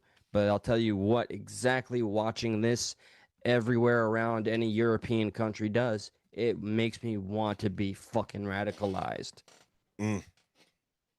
Yeah, that's as somebody who,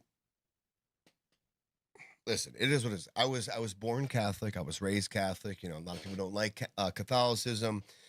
Confirmed, baptized. Communion.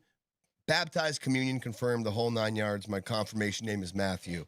I grew not to like religion, right? So this is a weird situation for me because I'm not trying to make this about me, but someone who doesn't like religion, now you look at America and then you're kind of forced to eat this question. You don't like religion, but what religion would you prefer America to be? I mean, right? I already know my answer. Right, but I do think for people who find themselves not to be religious, for people who say they're atheists, for people to say they're agnostic, and at the very least, in America, yes, I got it. You don't like religion, but it seems to be there's going to be one, whether you want one or not. Which values do you more prefer? Do you more align with? Like, is there, like, I would love for it to be how it was intended. Freedom, you can practice this and you can practice that, but there does seem to be this weird, like, holy war going on right now. Is that far-fetched to say? Like, maybe it's very, like, it's growing and it's not where it is, but in America, there does seem to be, or it's being fed to us in the way that it seems to be this like religious, not even just the Civil War, but right now, what is America? What is America's values? What do we want America to be? Is it a Christian nation? Is it a Muslim nation? Is it a Jewish nation? And if I had to pick out of those, maybe my bias would just say, yeah, I guess we're more so a Christian nation. I like Christmas.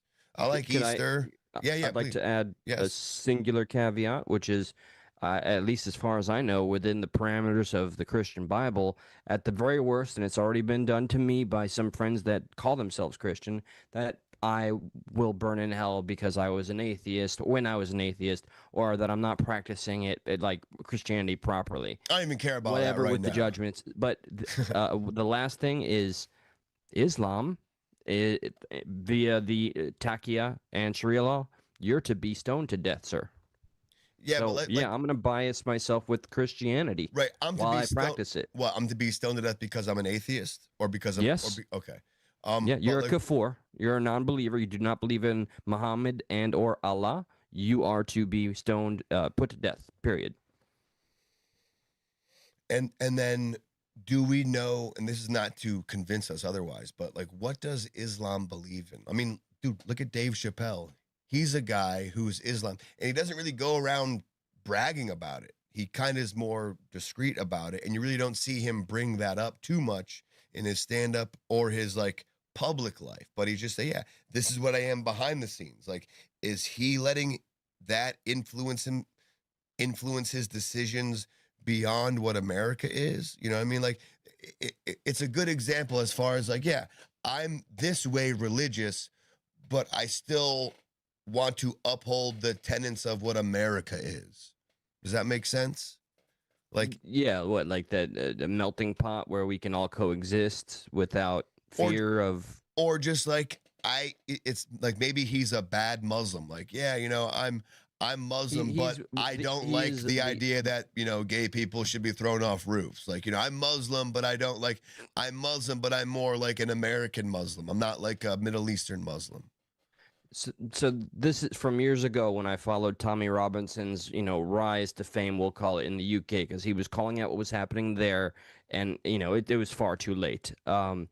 He found the elusive moderate Muslims that conceded at the risk of being condemned by the entirety of their brotherhood that they need to modernize Islam as it is now, that they need to update it, but that is sacrilegious, blasphemous to the status quo, the majority of Islamic culture. And it makes sense. But it's refreshing to know that there is some moderates out there, intellectual moderates. Like, could you imagine somebody from the, listen, how old's the Bible? I'm not trying to bring it there, but could you imagine someone like that from the Christian or Catholicism side saying, hey, we got to modernize Christianity? They'll be pushed back. It doesn't matter really what religion you're trying to, quote, modernize. I understand the Muslim religion is a little older or newer in the sense that they're a little older in the things that they do, like Christianity and Jewishism. I don't know if that's right.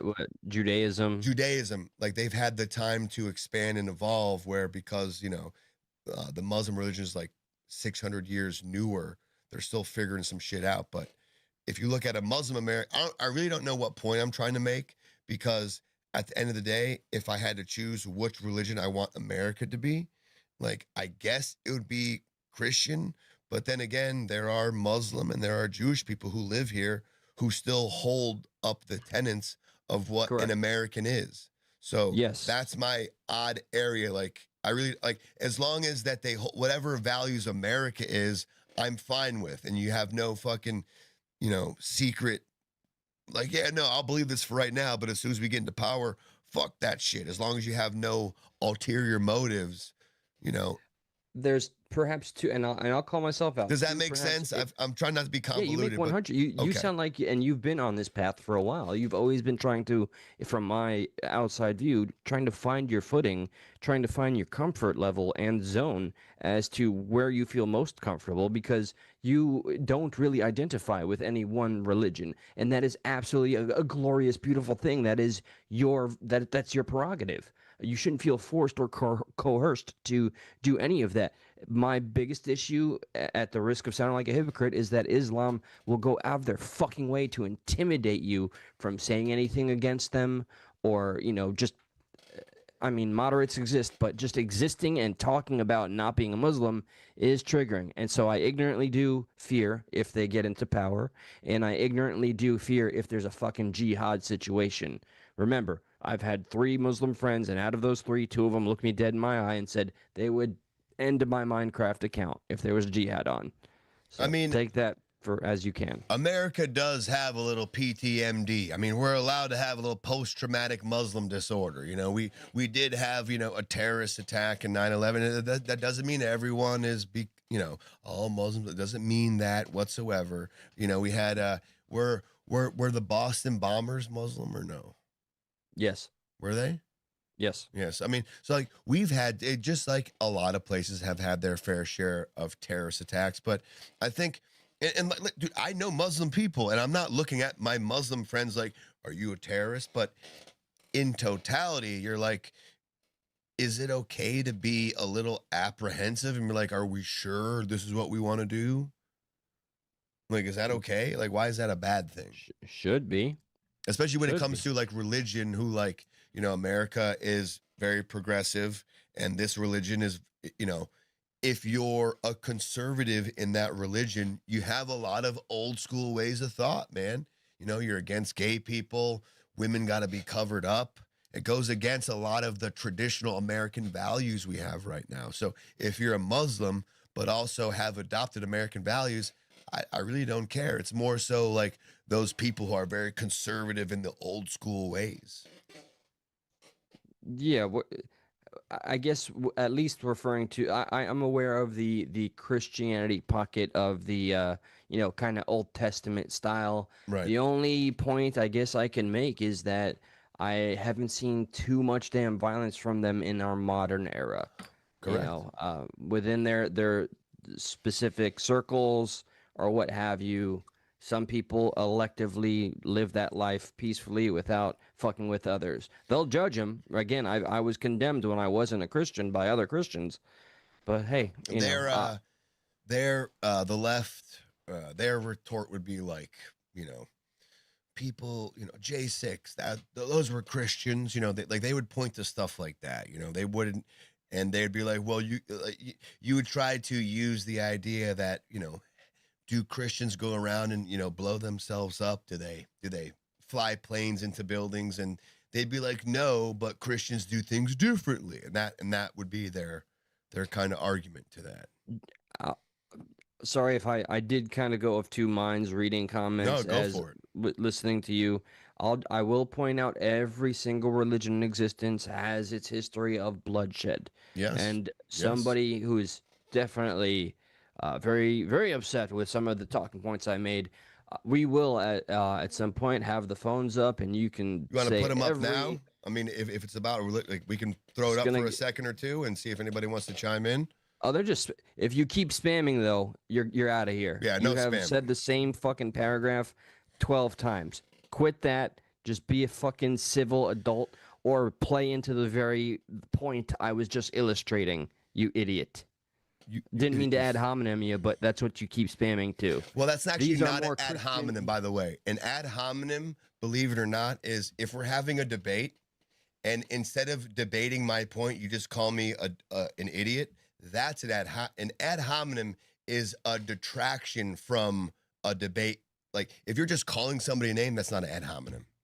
Oh, okay. Like, you have to be in the middle of a conversation. I'm like, all right, well, what do you think about the 480 DHS workers that called out Tim Walzn? You'd be like, well, one, I think you're a fucking idiot if you believe that.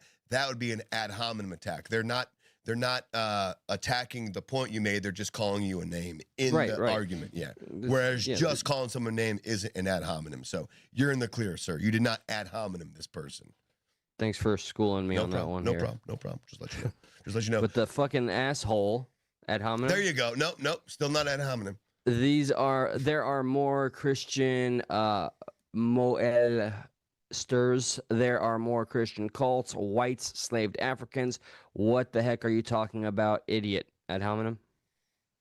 I don't know yet. 954-546-3455. If you want to call and you got something to say on this whole conversation, give us a call, 954-546-3455.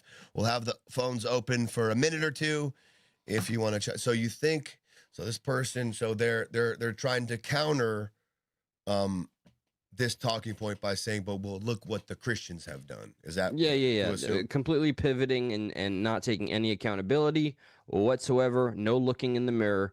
Just but white people or but Christianity. Hey, in the optics of religious conflict, I suppose you're just playing the game, son. So I would love enjoy to see the amount of both things are bad. Not saying one is better than the other, but I would love to see the amount, and maybe we don't know, but the amount of Christian moles compared to radical Muslim suicide. Like, I would call them, those Christians and Catholics who do that, suicide bombers, right? They go in, they fucking suicide bomb an innocent child. That's really what happens. Like, they destroy someone's life. Okay. So like, you can call them a suicide bomber, and so you can call actual suicide bombers. So I would like to know the numbers. Like, is there more Muslim suicide bombers or is there more Christian suicide bombers? Because I would reckon to think there are more Muslim ones, because there's a lot of Muslim infighting going on that side of the world. Like, they're not just attacking America, they're attacking other people and stuff like that. Whereas I'm happy to elect myself to be the one to say what I think a lot of us might be thinking. Yeah, say it. I also believe Islam would be the majority of the self-unalivers. Nobody's got the cojones to call in, huh? 954-546-3455. The phones are open if you got the balls. Billy Badass Spammer still going off. You are targeting Muslim religion and not terrorists. I mean, I think we're specifically talking about the terrorists. I think we've been pretty fucking clear. Despite, no matter how generalized it may sound to you, we have distinctively said the radical versions. Although I would ask you to dispute Takia. I would ask you to tell me how you would treat me or my friend Josh, since we are considered kafirs via your lens. What happens during a jihad? Or via Takia, it's okay for you, for the sake of the Prophet Muhammad and Allah, you can lie, cheat, steal, and or kill in the name and benefit of Islam. Yes or no? That is in your very book. I think you're giving AC Diddy the benefit of the doubt that they're Muslim. They might be just a white woman. Oh yeah, you might seriously. Be just seriously, like the odds are more in that favor than it is, a Muslim. Pretty full of bullshit. Anyone with a towel in their heads, even future tellers. Jesus. No, you got me on the possibility of the white liberal Karen. They exist. It could even be a Sherm. We get a lot of Sherms. Speaking of Sherms, what's another docket thing? I'm not pivoting. I do want to do the driver's license for all thing, but if you want to do my Sherm Charlie Kirk thing real quick, we totally could. But we don't. It's not a necessity. Well, do we have another piece on the docket for the meal, or do you want to get into? So remember, we have the driver's license for all from Tim White. I think that's going to be good. And then we have the two hypocrite shit videos, which are going to be good. Which the one is the overcharging Whitey. I'm looking forward to that. I think more. You tell me if you want to do the Sherm thing, if that's what you were referencing. I was referring to I thought there was something on the docket, and my head went elsewhere. But, well, if you want to speak on that now, please feel free. Otherwise, I'm interested in talking about that Minnesota for All thing, because it shocked me. I didn't know that. We could do a little quick aside, because Asmongold did make a clip, too, about, Charlie Kirk jokes. And that's one guy who we kind of side with. And my issue with this, I think it'd be good to play the Asmongold thing too, because my issue with this person, there wasn't jokes here. Every day, every other day, and it's so weird how Facebook algorithms work. I wouldn't even comment, but I would just scroll by and maybe stop for a second to read it. And Facebook definitely every day let me know you want to see what they said again? You want to see what they said again? I didn't even click the comment sometimes. And it's just like, Facebook loves to show you shit that you don't like. Like, dude, my timeline is flooded with people putting their animals down. I don't want to see that. Like, today's the last day I say goodbye to Snuffy. I'm like, the fuck am I seeing this? Just because I read it one time, now it's just, like, how do you do a Facebook algorithm reset? Holy shit. I get that. Yeah, it's crazy. Like, they literally show you shit that gets you riled up. Yeah, that's fucking awful, and that's definitely on purpose. Because if they rile you up, you're more inclined to interact to some degree. And stay. It's doom scrolling is what it is. It's doom just fucking scrolling / being gaslit by a fucking algorithm. All right, let's play. Okay, we'll play the Asmongold clip real quick. So, by the way, we still got some hypocrite shit to get into. If we got time, maybe we'll do a little low-cow shit. Well, you know what's funny too is I look back at those videos and it's like, oh my God, like we did kind of start that. It's like the first half of the video for us was like right when we came back was like a little bit of like current events news stuff. And then we got into some low-cow shit at the end. That was funny. And then we transitioned to just all low-cow shit. And then we got out of that and we got into back to this again. And then every now and again we end with some low-cow shit. So at the very least, I like that we have our very own locales and that we're not just talking about popular YouTube locales. Yeah, no. And I heard one of our locales saying that, you know what, maybe I'll just go subscribe to Stuck in the Middle just so I can get that clip because, you know, so the one guy, I'm trying not to name names here because he loves it. Yeah, no, because they'll jerk the fuck off. The one guy keeps getting on the other guy for laughing at the joke. Right. So the one guy wants to go be a channel member for us just to go and get the clip so he can say, hey, see, you laughed at the joke. See? And like, I'm like, Hoist by their own petard. No, but I'm like, what if I just private the video? Like you become a channel member, but then I private that video real quick. So I was like, but then I don't want people going like, they deleted the video. Well, that and it's already clipped, and but it would be so funny too if you became a member and then that video was like your only reason to become a member was to get a clip, and that video's gone. That'd be awesome. I do see the humor. Thank you. But I'm you know, we it remains. There's the ammo. Remains. That's how we go roll. ahead, get the ammo. The ammo's there for you. You just got to pay us a few bucks to get the ammo, but no problem. I'll fill you up. I'll stock you up. I'll give you your ammo. Just give us a few bucks. Yeah, we got plenty. Yeah, we got you. So here's Asmongold talking about it being okay. You ready for this? To make Charlie Kirk jokes. How do you feel about that? He's a big staunch defender of Charlie Kirk. He was a big staunch, outspoken person against Charlie Kirk's death. He had a fantastic take, you know, from the when it was still very fresh. I have yet to see this clip. I can't deny. I always like telling on myself because it's like getting ahead of something before it could be a something. I don't think I may ever because. Not to get too, I'm not getting off topic. I literally had a physical reaction when I watched a fucking violent movie after seeing Charlie Kirk being executed. All right, it disturbed me. I was a big fan. I really looked up to the guy. It broke my heart. I don't think I'll ever really appreciate a Charlie Kirk joke. But also, being a fan of comedy, I can't go around suppressing fucking free speech. And I'm always going to look at intent and context. Right. Something that Josh has taught me over the years. That's the whole point with a joke is the intent. And like, there are a lot of people who want to use the facade of a joke, but their intent was to be mean. Yeah, right? Maliciousness. Maliciousness, exactly. Yeah. So, but you know intent when you see it. You know, what's that? There's a fucking judge. Remember back in the 80s, and what was it? He asked the judge. He's like, "Well, what is pornography?" Right? And the judge goes, "You know it when you see it." You know, that was his kind of response to it, because like it was like a gray area. You know, I forget exactly. It was like softcore, hardcore. Like it was like, you know, what is, you know, I could be mistaken, but essentially his answer was legit that. He's like, you know it when you see it. You know Well, stick with that narrative. That's right. perfect. And, Yeah. but that's exactly what, like, that's what he said. I just don't know if I'm giving the setup the proper thing. But like, you know a joke when you see it, and you know a joke when you don't see it, right?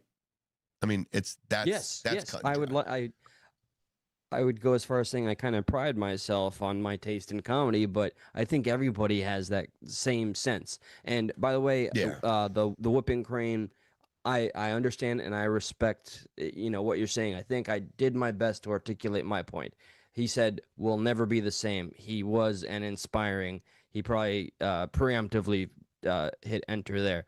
But, at the end of the day, Charlie Kirk's very spirit and motivation was the celebration of free speech. So, if we're going to honor him, I'm not saying that it's doing a service to make a stupid fucking joke about how he was taken from us. But I'm saying people grieve to live differently, by his standard would be to say this is free speech. And so, consequences are a thing, but free speech is what it is. Not even free speech too, but people grieve differently. Like after a certain while, if gallows humor. So, yeah. And then even past that, like if every time you think of somebody, you think of their death, it's like, well, fucking shit.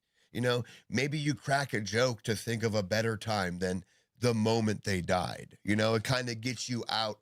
It kind of breaks that thing to where you want to go back and just remember the tragedy of it. It's like it kind of kickstarts you back into seeing some of the more better times, because it's like, you don't want to hear his name and always think of that moment, right?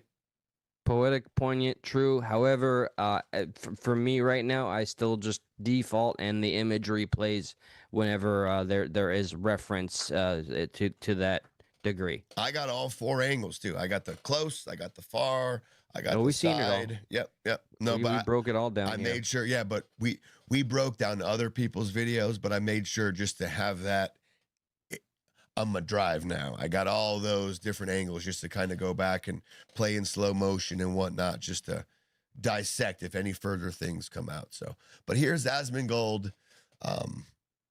Here's Asmongold. Who do I look like? You like Charlie Kirk, bro.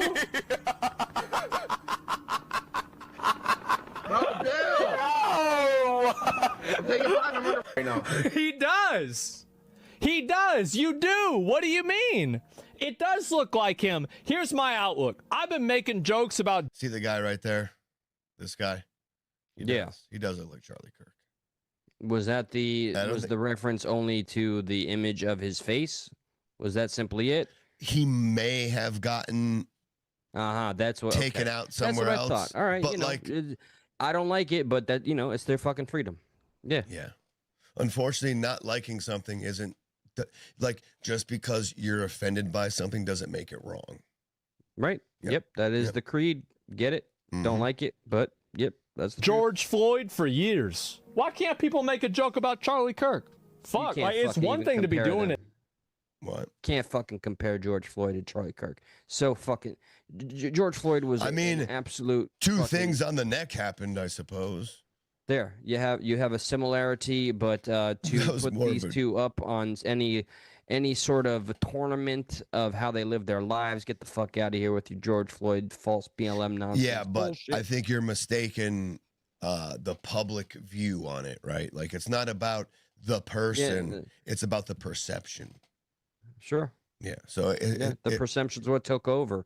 It's about the perception. If you're Asmongold, you're Asmongold. GF passes away, you make jokes, right? The people on the left, they're sensitive about those jokes because this was a travesty. It didn't happen the way people are saying it happened. This was an intentional thing. This was, he intentionally, Derek Chauvin intentionally did that.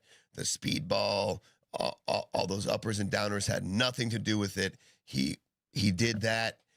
If you make fun of this, you're a sick individual. How dare you make fun of somebody being unalived? Hey, I remember. I was on that side at that time. But that's the comparison. The comparison is not the person, all right? Yeah. The comparison is not George Floyd and Charlie Kirk are the same in how they live their lives. The comparison is how others interpreted what happened to them. You were taken from us. You can't make fun of about an unaliving. He did. And then in the same breath, he's also saying, I can make fun of CK as well in the way, not the way he went out, but I can just make CK jokes. I'm just, the point. I'm Captain Obvious. I'm anecdotally pointing out, everything we learned after George Floyd and all that shit. So that's all. Maybe I'm taking it too personal that that he even used them in the same fucking sentence. I understand what he is putting forth to make his example. As long as you understand, I don't think you're taking it the wrong way, but I do think his point isn't necessarily comparing the people.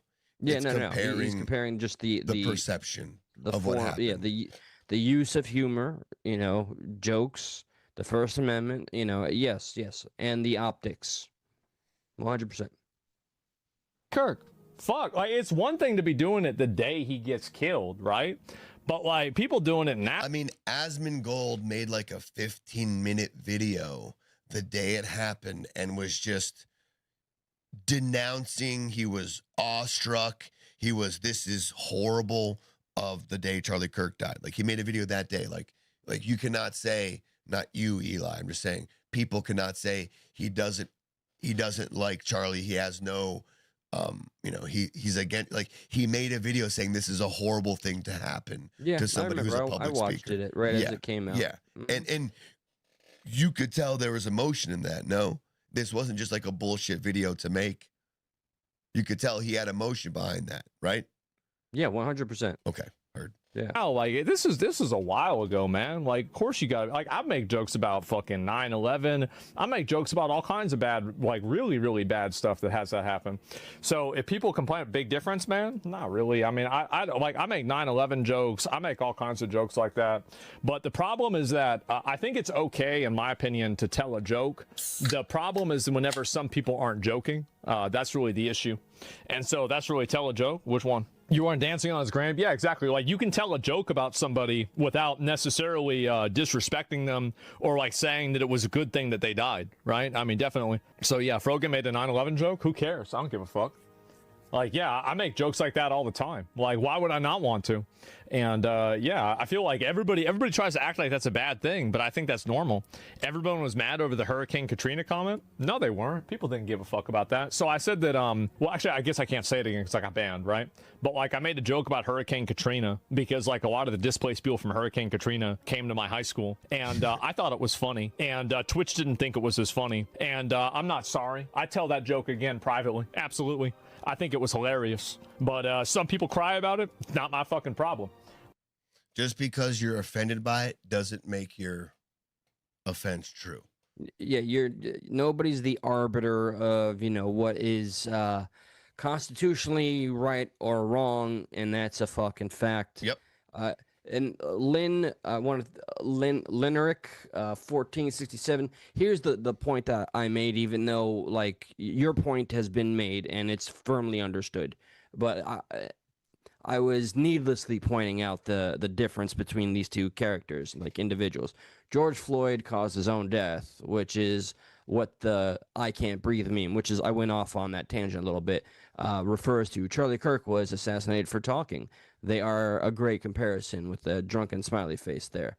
Yeah, that's what you already saw. You already know. I was illustrating.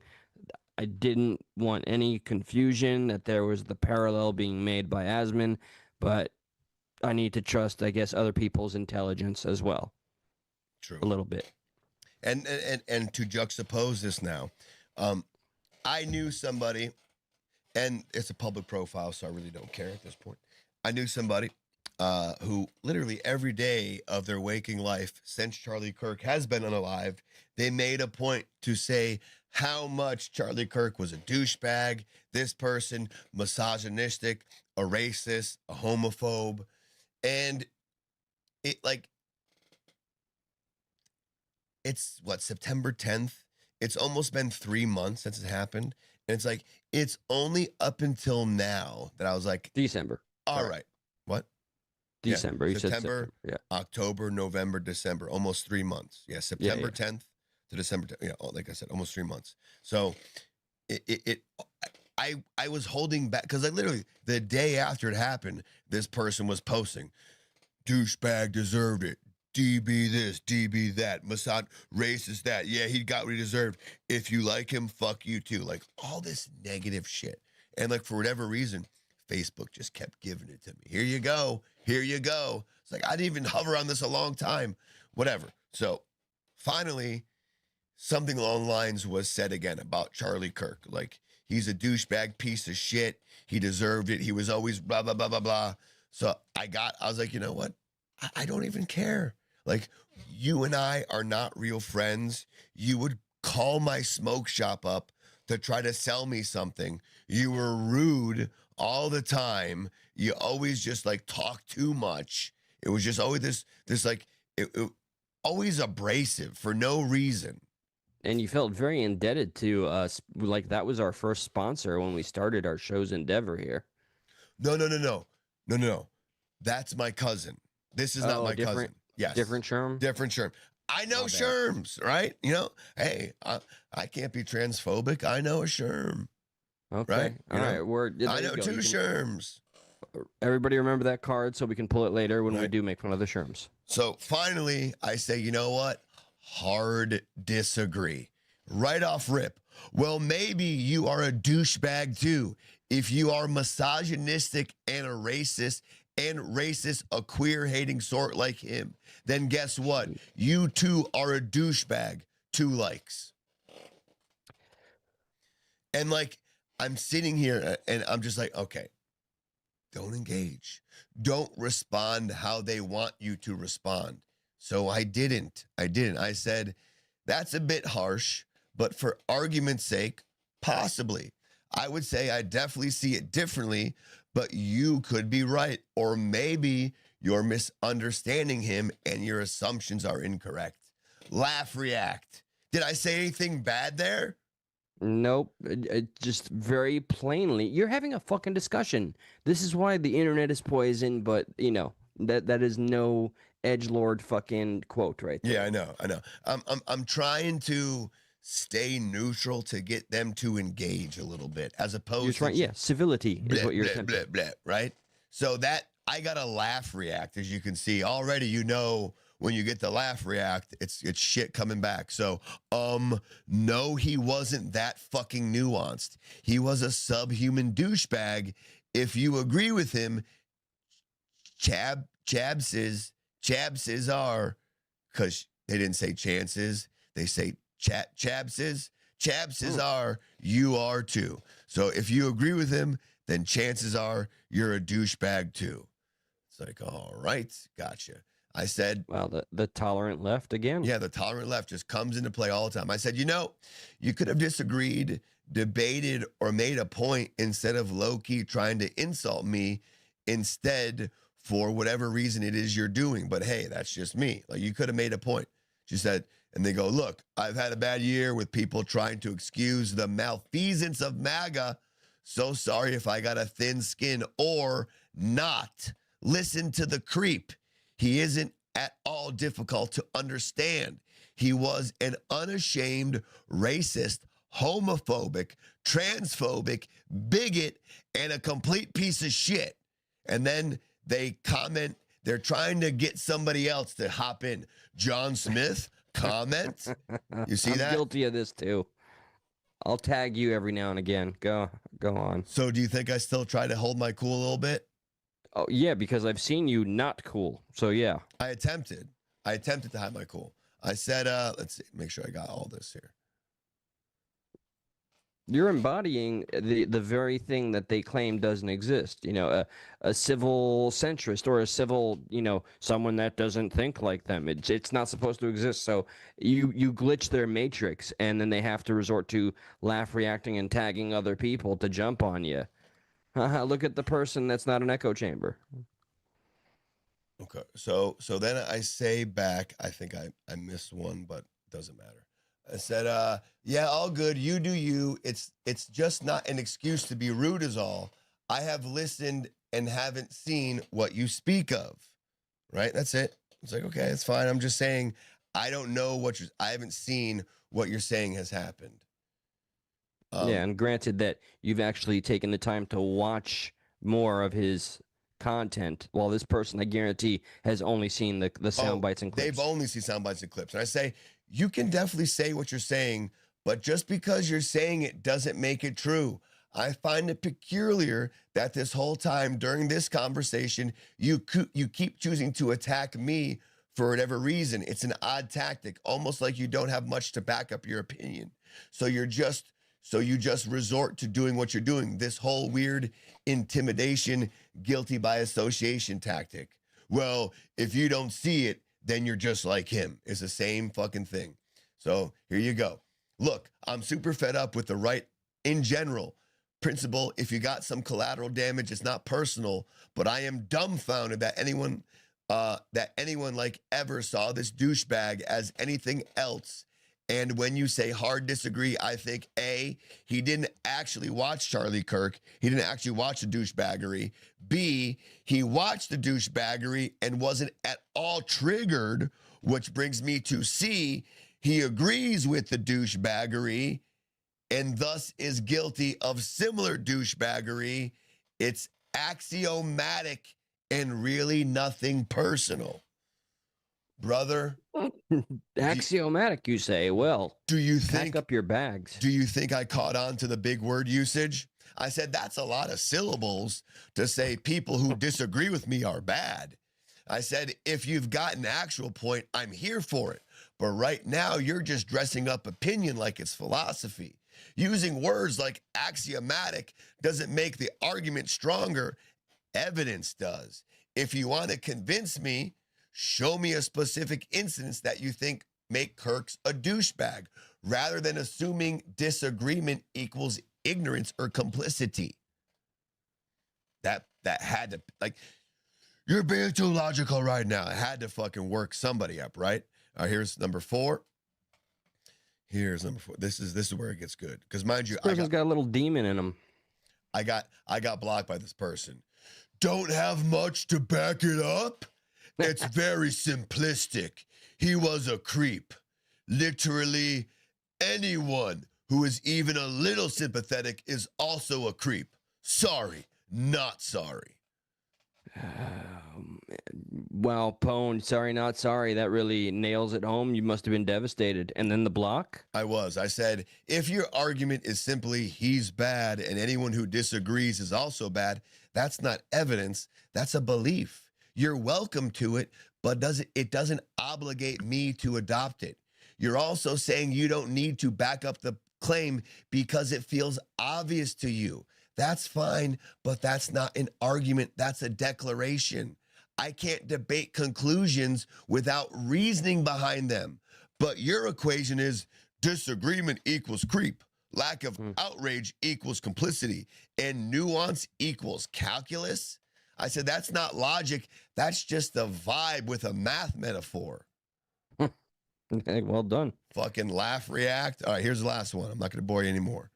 I tried to stay civil the whole time, and I got blocked because of all this, right? Last one.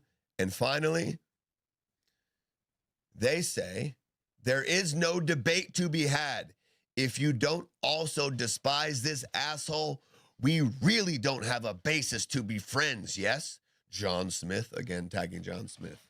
You know, the son of a bitch, fucking bastard coward, whoever the fuck it was, whoever the fuck hired or whatever the case that took out Charlie Kirk believed that same shit. Yep. No reason for debate. Remember, you surrender the conflict of words, then you're left with the ugly shit. And also remember, too, nothing was brought to me that I could argue against. It was just feeling. It was pure just emotion. Pure emotion. There was no, like, this. Argue nothing. It was just emotion. And if you don't believe my emotion and you're not validating my emotion, then you're wrong. That's all it was. Like, what kind of person is this? This is the man that believes they have a vagina, right? Yes. So this man is just pretending that they're bleeding out of said vagina. Yep. Got it. I said, you haven't shown me one thing. Why do you keep tagging your friend? I said, listen, I sincerely hear you that you feel strongly about him, and that's valid. But friendships shouldn't require identical outrage levels or identical opinions. I can disagree with you on a person or topic without being a bad person or complicit. If we can't hold different views without severing the friendship, that's on the dynamic, not on my morality. You're entitled to your opinion of him, and I'm entitled to mine. Friendship based on total ideological agreement isn't really friendship. It's conformity. If you only want people who think exactly like you, then we may have reached our limit, and that's okay. Also, disagreement isn't disrespect. If you can't separate the two, that's your boundary, not mine, and that too is okay. Right after that comment, blocked. Gone. You were being extremely irrational, volatile, and, you know, the embodiment of hatred. Clearly, you belong in the gulags. Son of an asshole, bitch. That's who I am. To the spamming piece of shit that I just timed out, you're also going in without any evidence regarding Trump is a PDF. I hate doing this shit. You know what? The onus is on you the burden of proof is on you, motherfucker. Okay? Every single survivor has said he was a gentleman. He wasn't at the fucking island. I mean, literally, Vanessa Virginia Giuffre, thank you for that. Biopic also illustrates that he was kind and never fucking touched her. You know, so you're spamming shit too, so fuck off. What can I say? Oh, my God. I think the host went... Oh, that's what's happening. I'm here. Yeah. Yeah, no shock there. You want to see... that was a little on the side. You want to get back into the last thing with Tim Walz, the driver's license for all, to get really pissed off? Yeah, because I just learned this today, and it's shocking to me, and I'd love to see if that translates to the people watching. By the way, thank you guys for being here with us. We appreciate you. I hope you're having a great time out there on this fine early Wednesday morning, late Tuesday night edition of Stuck in the Middle. But we appreciate you here. We're going to really try to do a second. I got to send you my schedule. We got to get back on the 2 first. Are you working Thursday? Let's discuss this after. Okay. I don't believe so, but let's discuss after. Heard. Because I think we got some things that we can... Good, because I'm dying to get back on the horse here. I want to tackle some things. Okay, let's play this for you. This is gonna blow your fucking mind. It blew my fucking mind. The law of the land. Are you ready? Quick reminder, I'm watching it again. This happens often, guys. As you can see, as an open platform that invites every opinion, we're often going to get people that don't like what we have to say. So there is a real-time ratio battle happening right now. Please feel free to hit the thumbs up because there are people actively hitting the thumbs down. And subscribe if you have yet to. Ooh, God bless. We appreciate you. Let's make a new poll. What were we just talking about? Let's make a new poll. We're going to end this poll.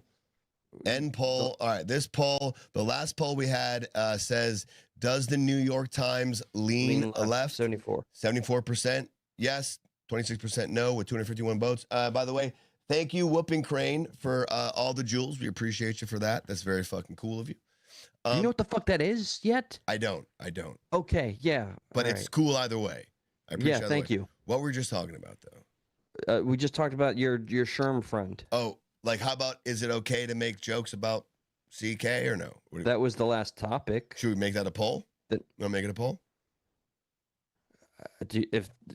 Okay, sure. Fuck it, why not? Let's see what you guys think. Is it okay to make jokes?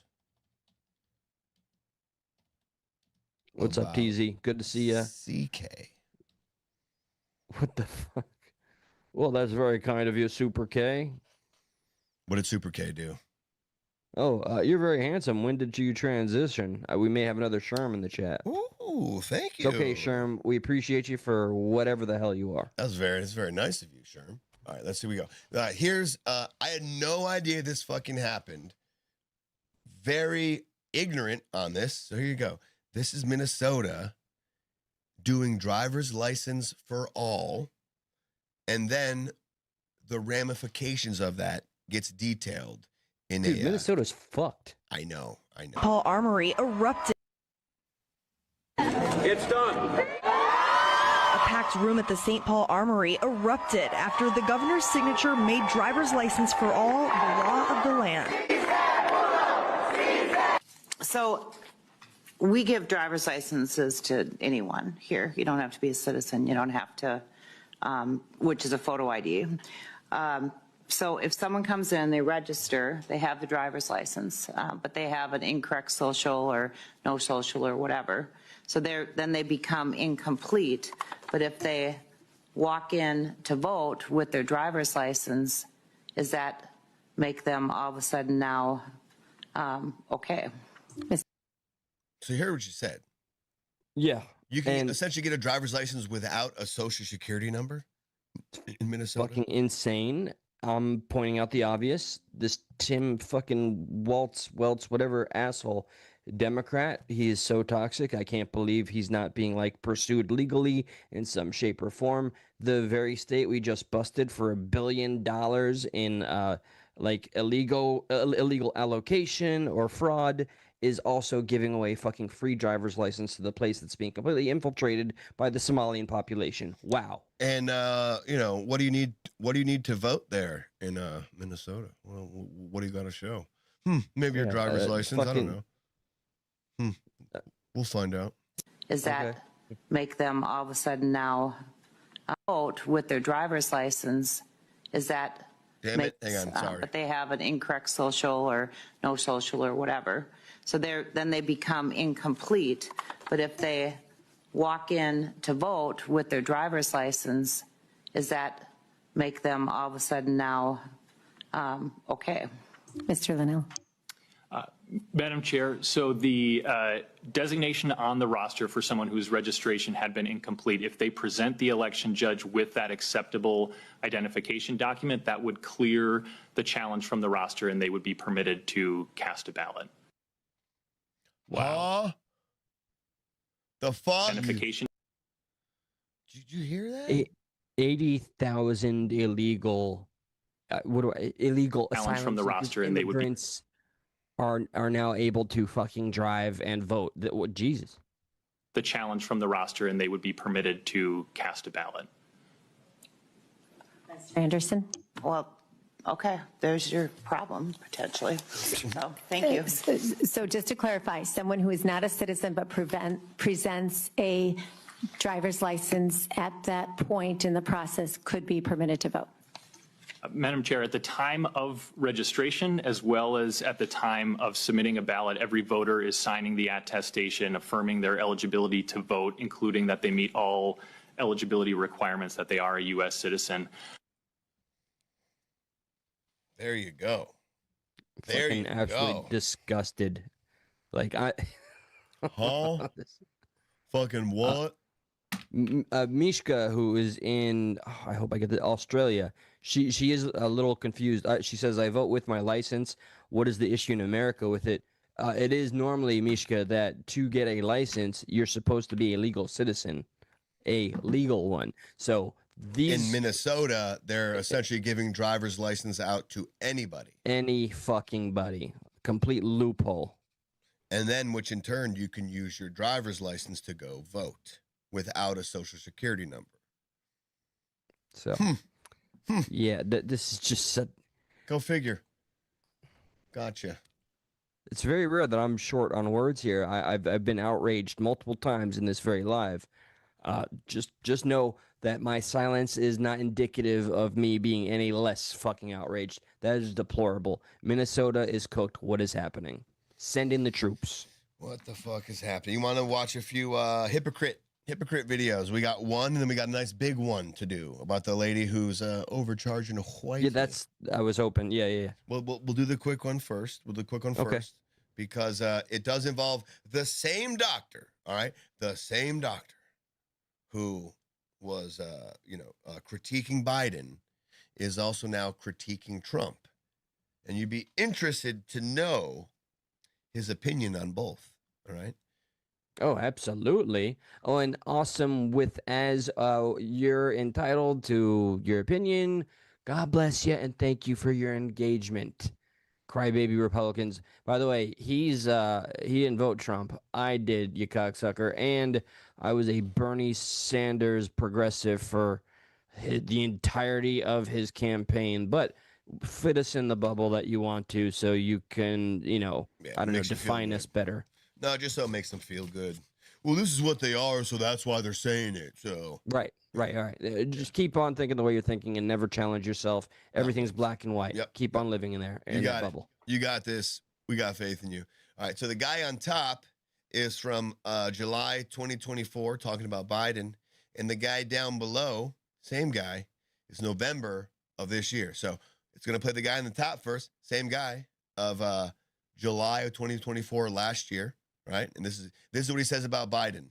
Cardiovascularly, he's in excellent shape. I'm a pulmonologist. I see this all the time in octogenarians. I think he's actually quite high functioning as an octogenarian and keeping up that schedule. And so, just from this is a subjective conversation. Zeke is offering his opinion. I can tell you what I see in my own clinic and what I see clinically. I think Joe Biden is actually quite robust relative to what we see normal aging at 81. But Joe Biden is quite robust comparative to normal 81-year-olds. All right. This is from Dr. Vin Gupta. All right. July 2024 on MSNBC. Chat to everybody, please take yourself through a little memory lane mental vision quest and remember all of the little things we saw Biden do. Call his sister his wife or vice versa, being led and told where to walk, what to say, all the things he said. Bear that in mind. And now let's listen to the very guy that just said he was a pinnacle of health. I can't believe I don't have the "come on, man" on my fucking soundboard. I thought that was forever immortalized on the soundboard. We did have it at one point, right? Come on, man. That was there. It's all right. We got Biden fatigue. I'm starting to hate that term. Fatigue. It's everywhere.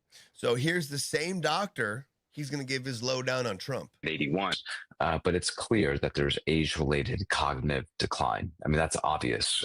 His response to somebody fainting in the Oval Office really conveyed that. He didn't show any signs of concern. He didn't really do anything. He was slow to He walked over like everyone else did, but 5 people beat him to it. What is this guy talking about? Tell me you're a shill without actually telling me you're a fucking shill. What the fuck? Slow to respond, and that slowness and fatigue you're seeing more and more in his public events. So that's one. 2, he's confused a lot. 3, he sometimes mumbles sort of incoherent nonsense when he's asked a question. Okay. True Nana Shabbat pressure. What are you talking about? Come on, man. True Nana Shabbat pressure. Come on, man. Is this the guy that got like 16 boosters and like all of it was pure MSNBC DNA? Like, what the fuck? Must have been. This is so. He's saying Trump mumbles, but not a mumble about Biden. Couldn't see. True Nana Shabbat pressure? Nothing? A complete lack of consistency, obvious L. If he would have been honest when it counted, we would take him seriously now. Always shooting yourselves in the foot. Nonsense when he's asked a question in the press pool in the Oval Office. So all these things, when this constellation of just him being him. Imagine if President Biden did any of those things. I didn't hear that part. Oh my, wow. Okay. He did do those things you just mentioned, but yeah, imagine if he did. No. Look, my name is Progressive Patriot. Don't listen to the Patriot part. I watch my MSNBC every morning. Okay. I take 5 doses of it while watching The View, vigorously jerking off to Whoopi Goldberg, and Biden was the healthiest, you always tell me most you're aware president I've ever seen. You always tell me that your kink was no eyebrows. You always said, I got a thing for no eyebrows. You always tell me that. No. If you recall, see, this is how I know you don't care, Josh. I have a thing for eyebrows. Look at these masters. Yeah, right but here. Whoopi Goldberg has no eyebrows. Oh, is that right? Yeah. She literally has no eyebrows. Oh, does she do one of those like I'm drawing my eyebrows on thing? No. no eyebrow. Nothing. Look up a Just picture. forehead. She's got no eyebrow. I'm not lying to you. She's got no eyebrows. I don't know All right, if so she you just found shaves me them. out. There's an exception Right. when it comes to You did the whoopee. thing again where it's like, I'm calling you out, but it's like you called yourself out. It's like, I knew what I was talking about. Son of a bitch. Okay. No, I want to do the whoopee with whoopee, like a good little liberal cuck. You do watch The View by yourself, don't you? All day, every day. That would be a good, you know how we used to like waterboard terrorists? Like we just turn The View on for terrorists. Like, Dude, waterboarding is less cruel. Please, give me the waterboard, bro. Please, I That's cannot take this bullshit, bro. Please, I'll tell you what you want to know, please. Bro, you drop a little fucking smartphone on the next narco ship and just watch them all jump out of the boat. No more worries about airstrikes. The View. Bro, we must go. All right. The final one in the title, Overcharging Whitey. That's right. We're going to play the first clip I saw about this, then we'll play the OG clip, and then we'll go through it. So I stumbled upon this clip via somebody else reacting to it, and this would be that clip right here, this guy. I would love to ask this lady if I could say... Look who it is, though. Am I supposed to recognize this person? No, but I feel like it's a people you may not like, but they're letting you know who to not look out for. Arab. Yeah. That's cool, man. Remember, I lived with Arabs, and my grandma was from Egypt. I love her. She was Jewish. That's like saying you're not racist because you got a black friend, though, you know? That's exactly what I'm doing. Don't be telling on me, motherfucker. Overcharge white people. All right, ready? So this is where I saw the clip from, and they'll play the OG clip to know this guy's not lying. I love to overcharge white people and organizations and do pro bono work for black orgs. And that's just me being very blunt. I will give them ridiculous rates, and then I'll have like a nonprofit or a black org or somebody doing some work, and they'll be like, I've only got this much money. And I'm like, keep it. A white person just cut me a check. Let's do this for free. So she just confessed openly on camera to race-based price discrimination, which is a federal crime. And she's walking free because who cares? Racism against white people is normal. This is not even controversial. I'm pretty sure you have seen worse. And I would say, talking about white privilege, this is privilege. Privilege is to be able to go on a podcast and openly brag about the fact that you discriminate based on race. If a white person did this, they would be done. Something to think about. I hope this helps. I hope this helps. Thank you, my Arab brother, for pointing a universal truth out. I'm so tired of this double standard shit, and yes, it's from the fucking left, man. This is virtue signaling that's acceptable, and nobody calls that shit out. And this is actually like it's on Revolt, which is an Instagram thing, and it's actually like it's made to be like, look how cool what she said. If you see the thing in the background before the video plays, let me see. I'm gonna do this. I'm gonna go to Revolt's It's a page. social media app that's meant to have like the finger on the pulse of like the edgy cool people. Is that's what this is? Yeah. I will find it. We'll find it. It's just a picture of her, and it says, and it's like making it seem like it's like a good quote. It's like, I overcharge white people. No, you're a racist, stupid bitch. Man. There's some takes that I'm really trying to chill out here. There she is right there. There it is. I got fucking fatigue from this very thing. That term I hate. It exists for a reason, and I got infiltration fucking fatigue. I got this double standard shit fatigue. I got let's not call it out for what it is fatigue. Just fucking. That's what it says. Look, it says. So this is like featured in a good way. It says, I overcharge white people. How this activist gives back. Wow. That's how it's framed. That's how it's framed. That's crazy. I overcharge black people. How this racist gives back. That's what it would say if it was a white person saying that, but it's just like, it's all those crazy shit. We're like, no, it's fine. It's not racist the other way. You can discriminate. It's totally cool. Yeah, DEI would be correct to define this entire person's identity. Literally, that is what that person is. DEI manifested DNA, and this is what fucking popped out of the clam. Here's the full OG clip. Let's see. Where's the volume? White people and organizations and do pro bono work for black orgs. And that's just me being very blunt. I will give them ridiculous rates, and then I'll have like a nonprofit or a black org or somebody doing some work, and they'll be like, I've only got this much money, and I'm like, keep it. A white person just cut me a check. Let's do this for free. But honestly, like I try to balance like a lot of that pro bono work and being able to get paid work from folks who do have the deep pockets. And so it's like this interesting balance where I'm almost like funding the things I'm passionate about. I'm working with Viola's house. From the people you hate, apparently. It says Booker Squared came with full transparency and zero apologies. On the finale of The People's Brief, she breaks down her approach to valuing her labor, reinvesting in black organizations, and shifting power through how she prices her work.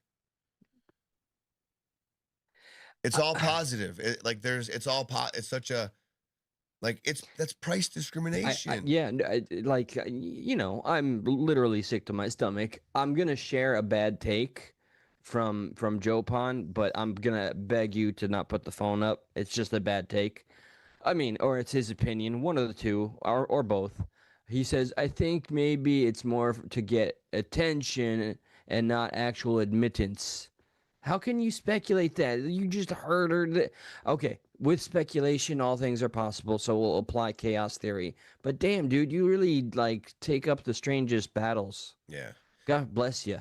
It says charging people different prices based solely on race is illegal. Yes, doing that would generally be unlawful. Why it's usually illegal, federal civil rights laws prohibit discrimination by race, color, religion, national origin, etc. in public accommodations. Okay, I'm sorry, I said that wrong.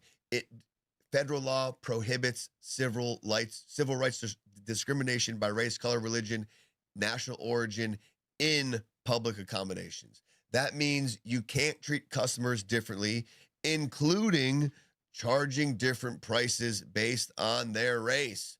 Illegal. Broadly discriminating based on someone's protected characteristics, race, etc. is illegal under the civil rights protection. Like, I don't understand what the cool part about this is. I really hope to God that this is like for the youth, like whatever they're thinking out there with their Roblox and little funny portable tools that do this and that. I'm the old man yelling at clouds. I hope they don't hear this and they're like, oh yes, Queen, preach, skibbity dibbity bop. You know, they can't be that disconnected. Yeah. They can't. I don't know if you really feel like watching any of her other Instagram videos. She's exactly who you think she is. And no, thanks for the offer. I just wanted to see if you behind wanted our to get a little, Patreon, just in case you wanted a reason to not offer anything to that. That's cool. You can just, overcharge people based on the color of their skin. No problem. Yeah. Awesome person you are. Very cool person. Oh boy. That's Mother of the Year, Teacher of the Year. Move aside, Rosa Parks. We got a new pioneer. Move aside. I got a lot of people in here. Other than that, man, do we want to give a little shout out real quick to Conspiracy Chris? R.I.P. to Conspiracy Chris. Yeah. All right, so I'll just chime in. Do we have a picture or anything? Or yeah, I'm gonna pull one up real quick. I got you. All right, guys. This show, believe it or not, we used to go by another name, and this show started, I think, maybe 4 or 5 maybe years ago. It started as an idea. We started very humbly. We were in a studio, and we used to, when we were still localized and not doing this via Zoom, would have guest after guest. This man would have so many strangers in his home so we could have all these wild episodes. And you can see them. Some of them are are hidden because they're really old. But this individual is someone that I guess what you would assume would have every reason to hate every fiber in my bone, but he was able to be in the same studio and have, I guess, as much of a dignified civil conversation as humanly possible. And despite any disagreements and or grievances, we were able to shake fucking hands. And for that, I salute him. This is Chris. Yep. This is Chris. Chris, I met via the smoke shop companies that I work for, and he was one of the customers that love him or hate him.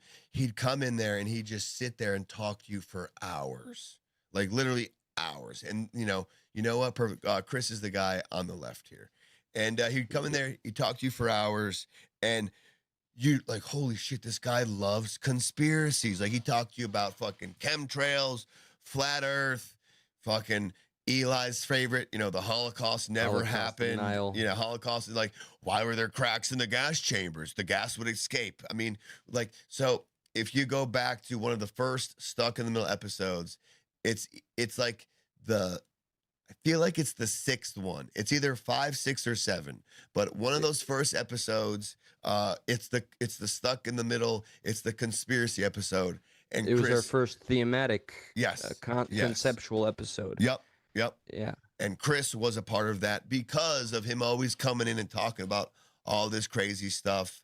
And when I first met him, he had lost his brother a few years prior. His brother being this dude right here. So he would always talk about his brother. When I met him, he lived with himself, John, who's this guy right here, and his mom. Year or so after I met him, his mom passed away. Oh, all right. God. Yep. When I started JB Smoke Shop, John passed away. John was like his best bud, like really his best bud. Granted, they were into some not good drugs. Regardless, we all had some things at the time. We all have our demons. Absolutely. Yep. He got cancer, and apparently, as far as I remember, like he beat it. And then I talked to him in like March of 2023 after I moved up to Gainesville because we kind of kept in touch. He's like, the shit came back. It came back. And he's like, LOL, I can never catch a break. LOL, like LOL. That's the kind of like the last time I spoke with him.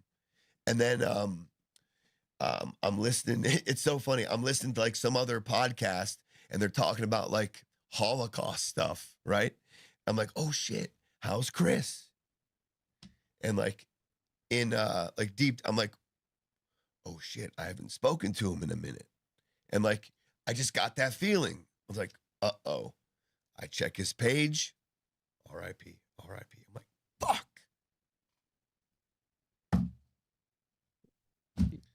So there you go.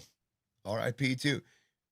For what it's worth, Chris, I knew you, but ever so briefly in this grand ocean of life. You were a blip, but you're one I never forgot, and I still talk about that event to this day. It's a great episode. We were still able to be episode. Civil.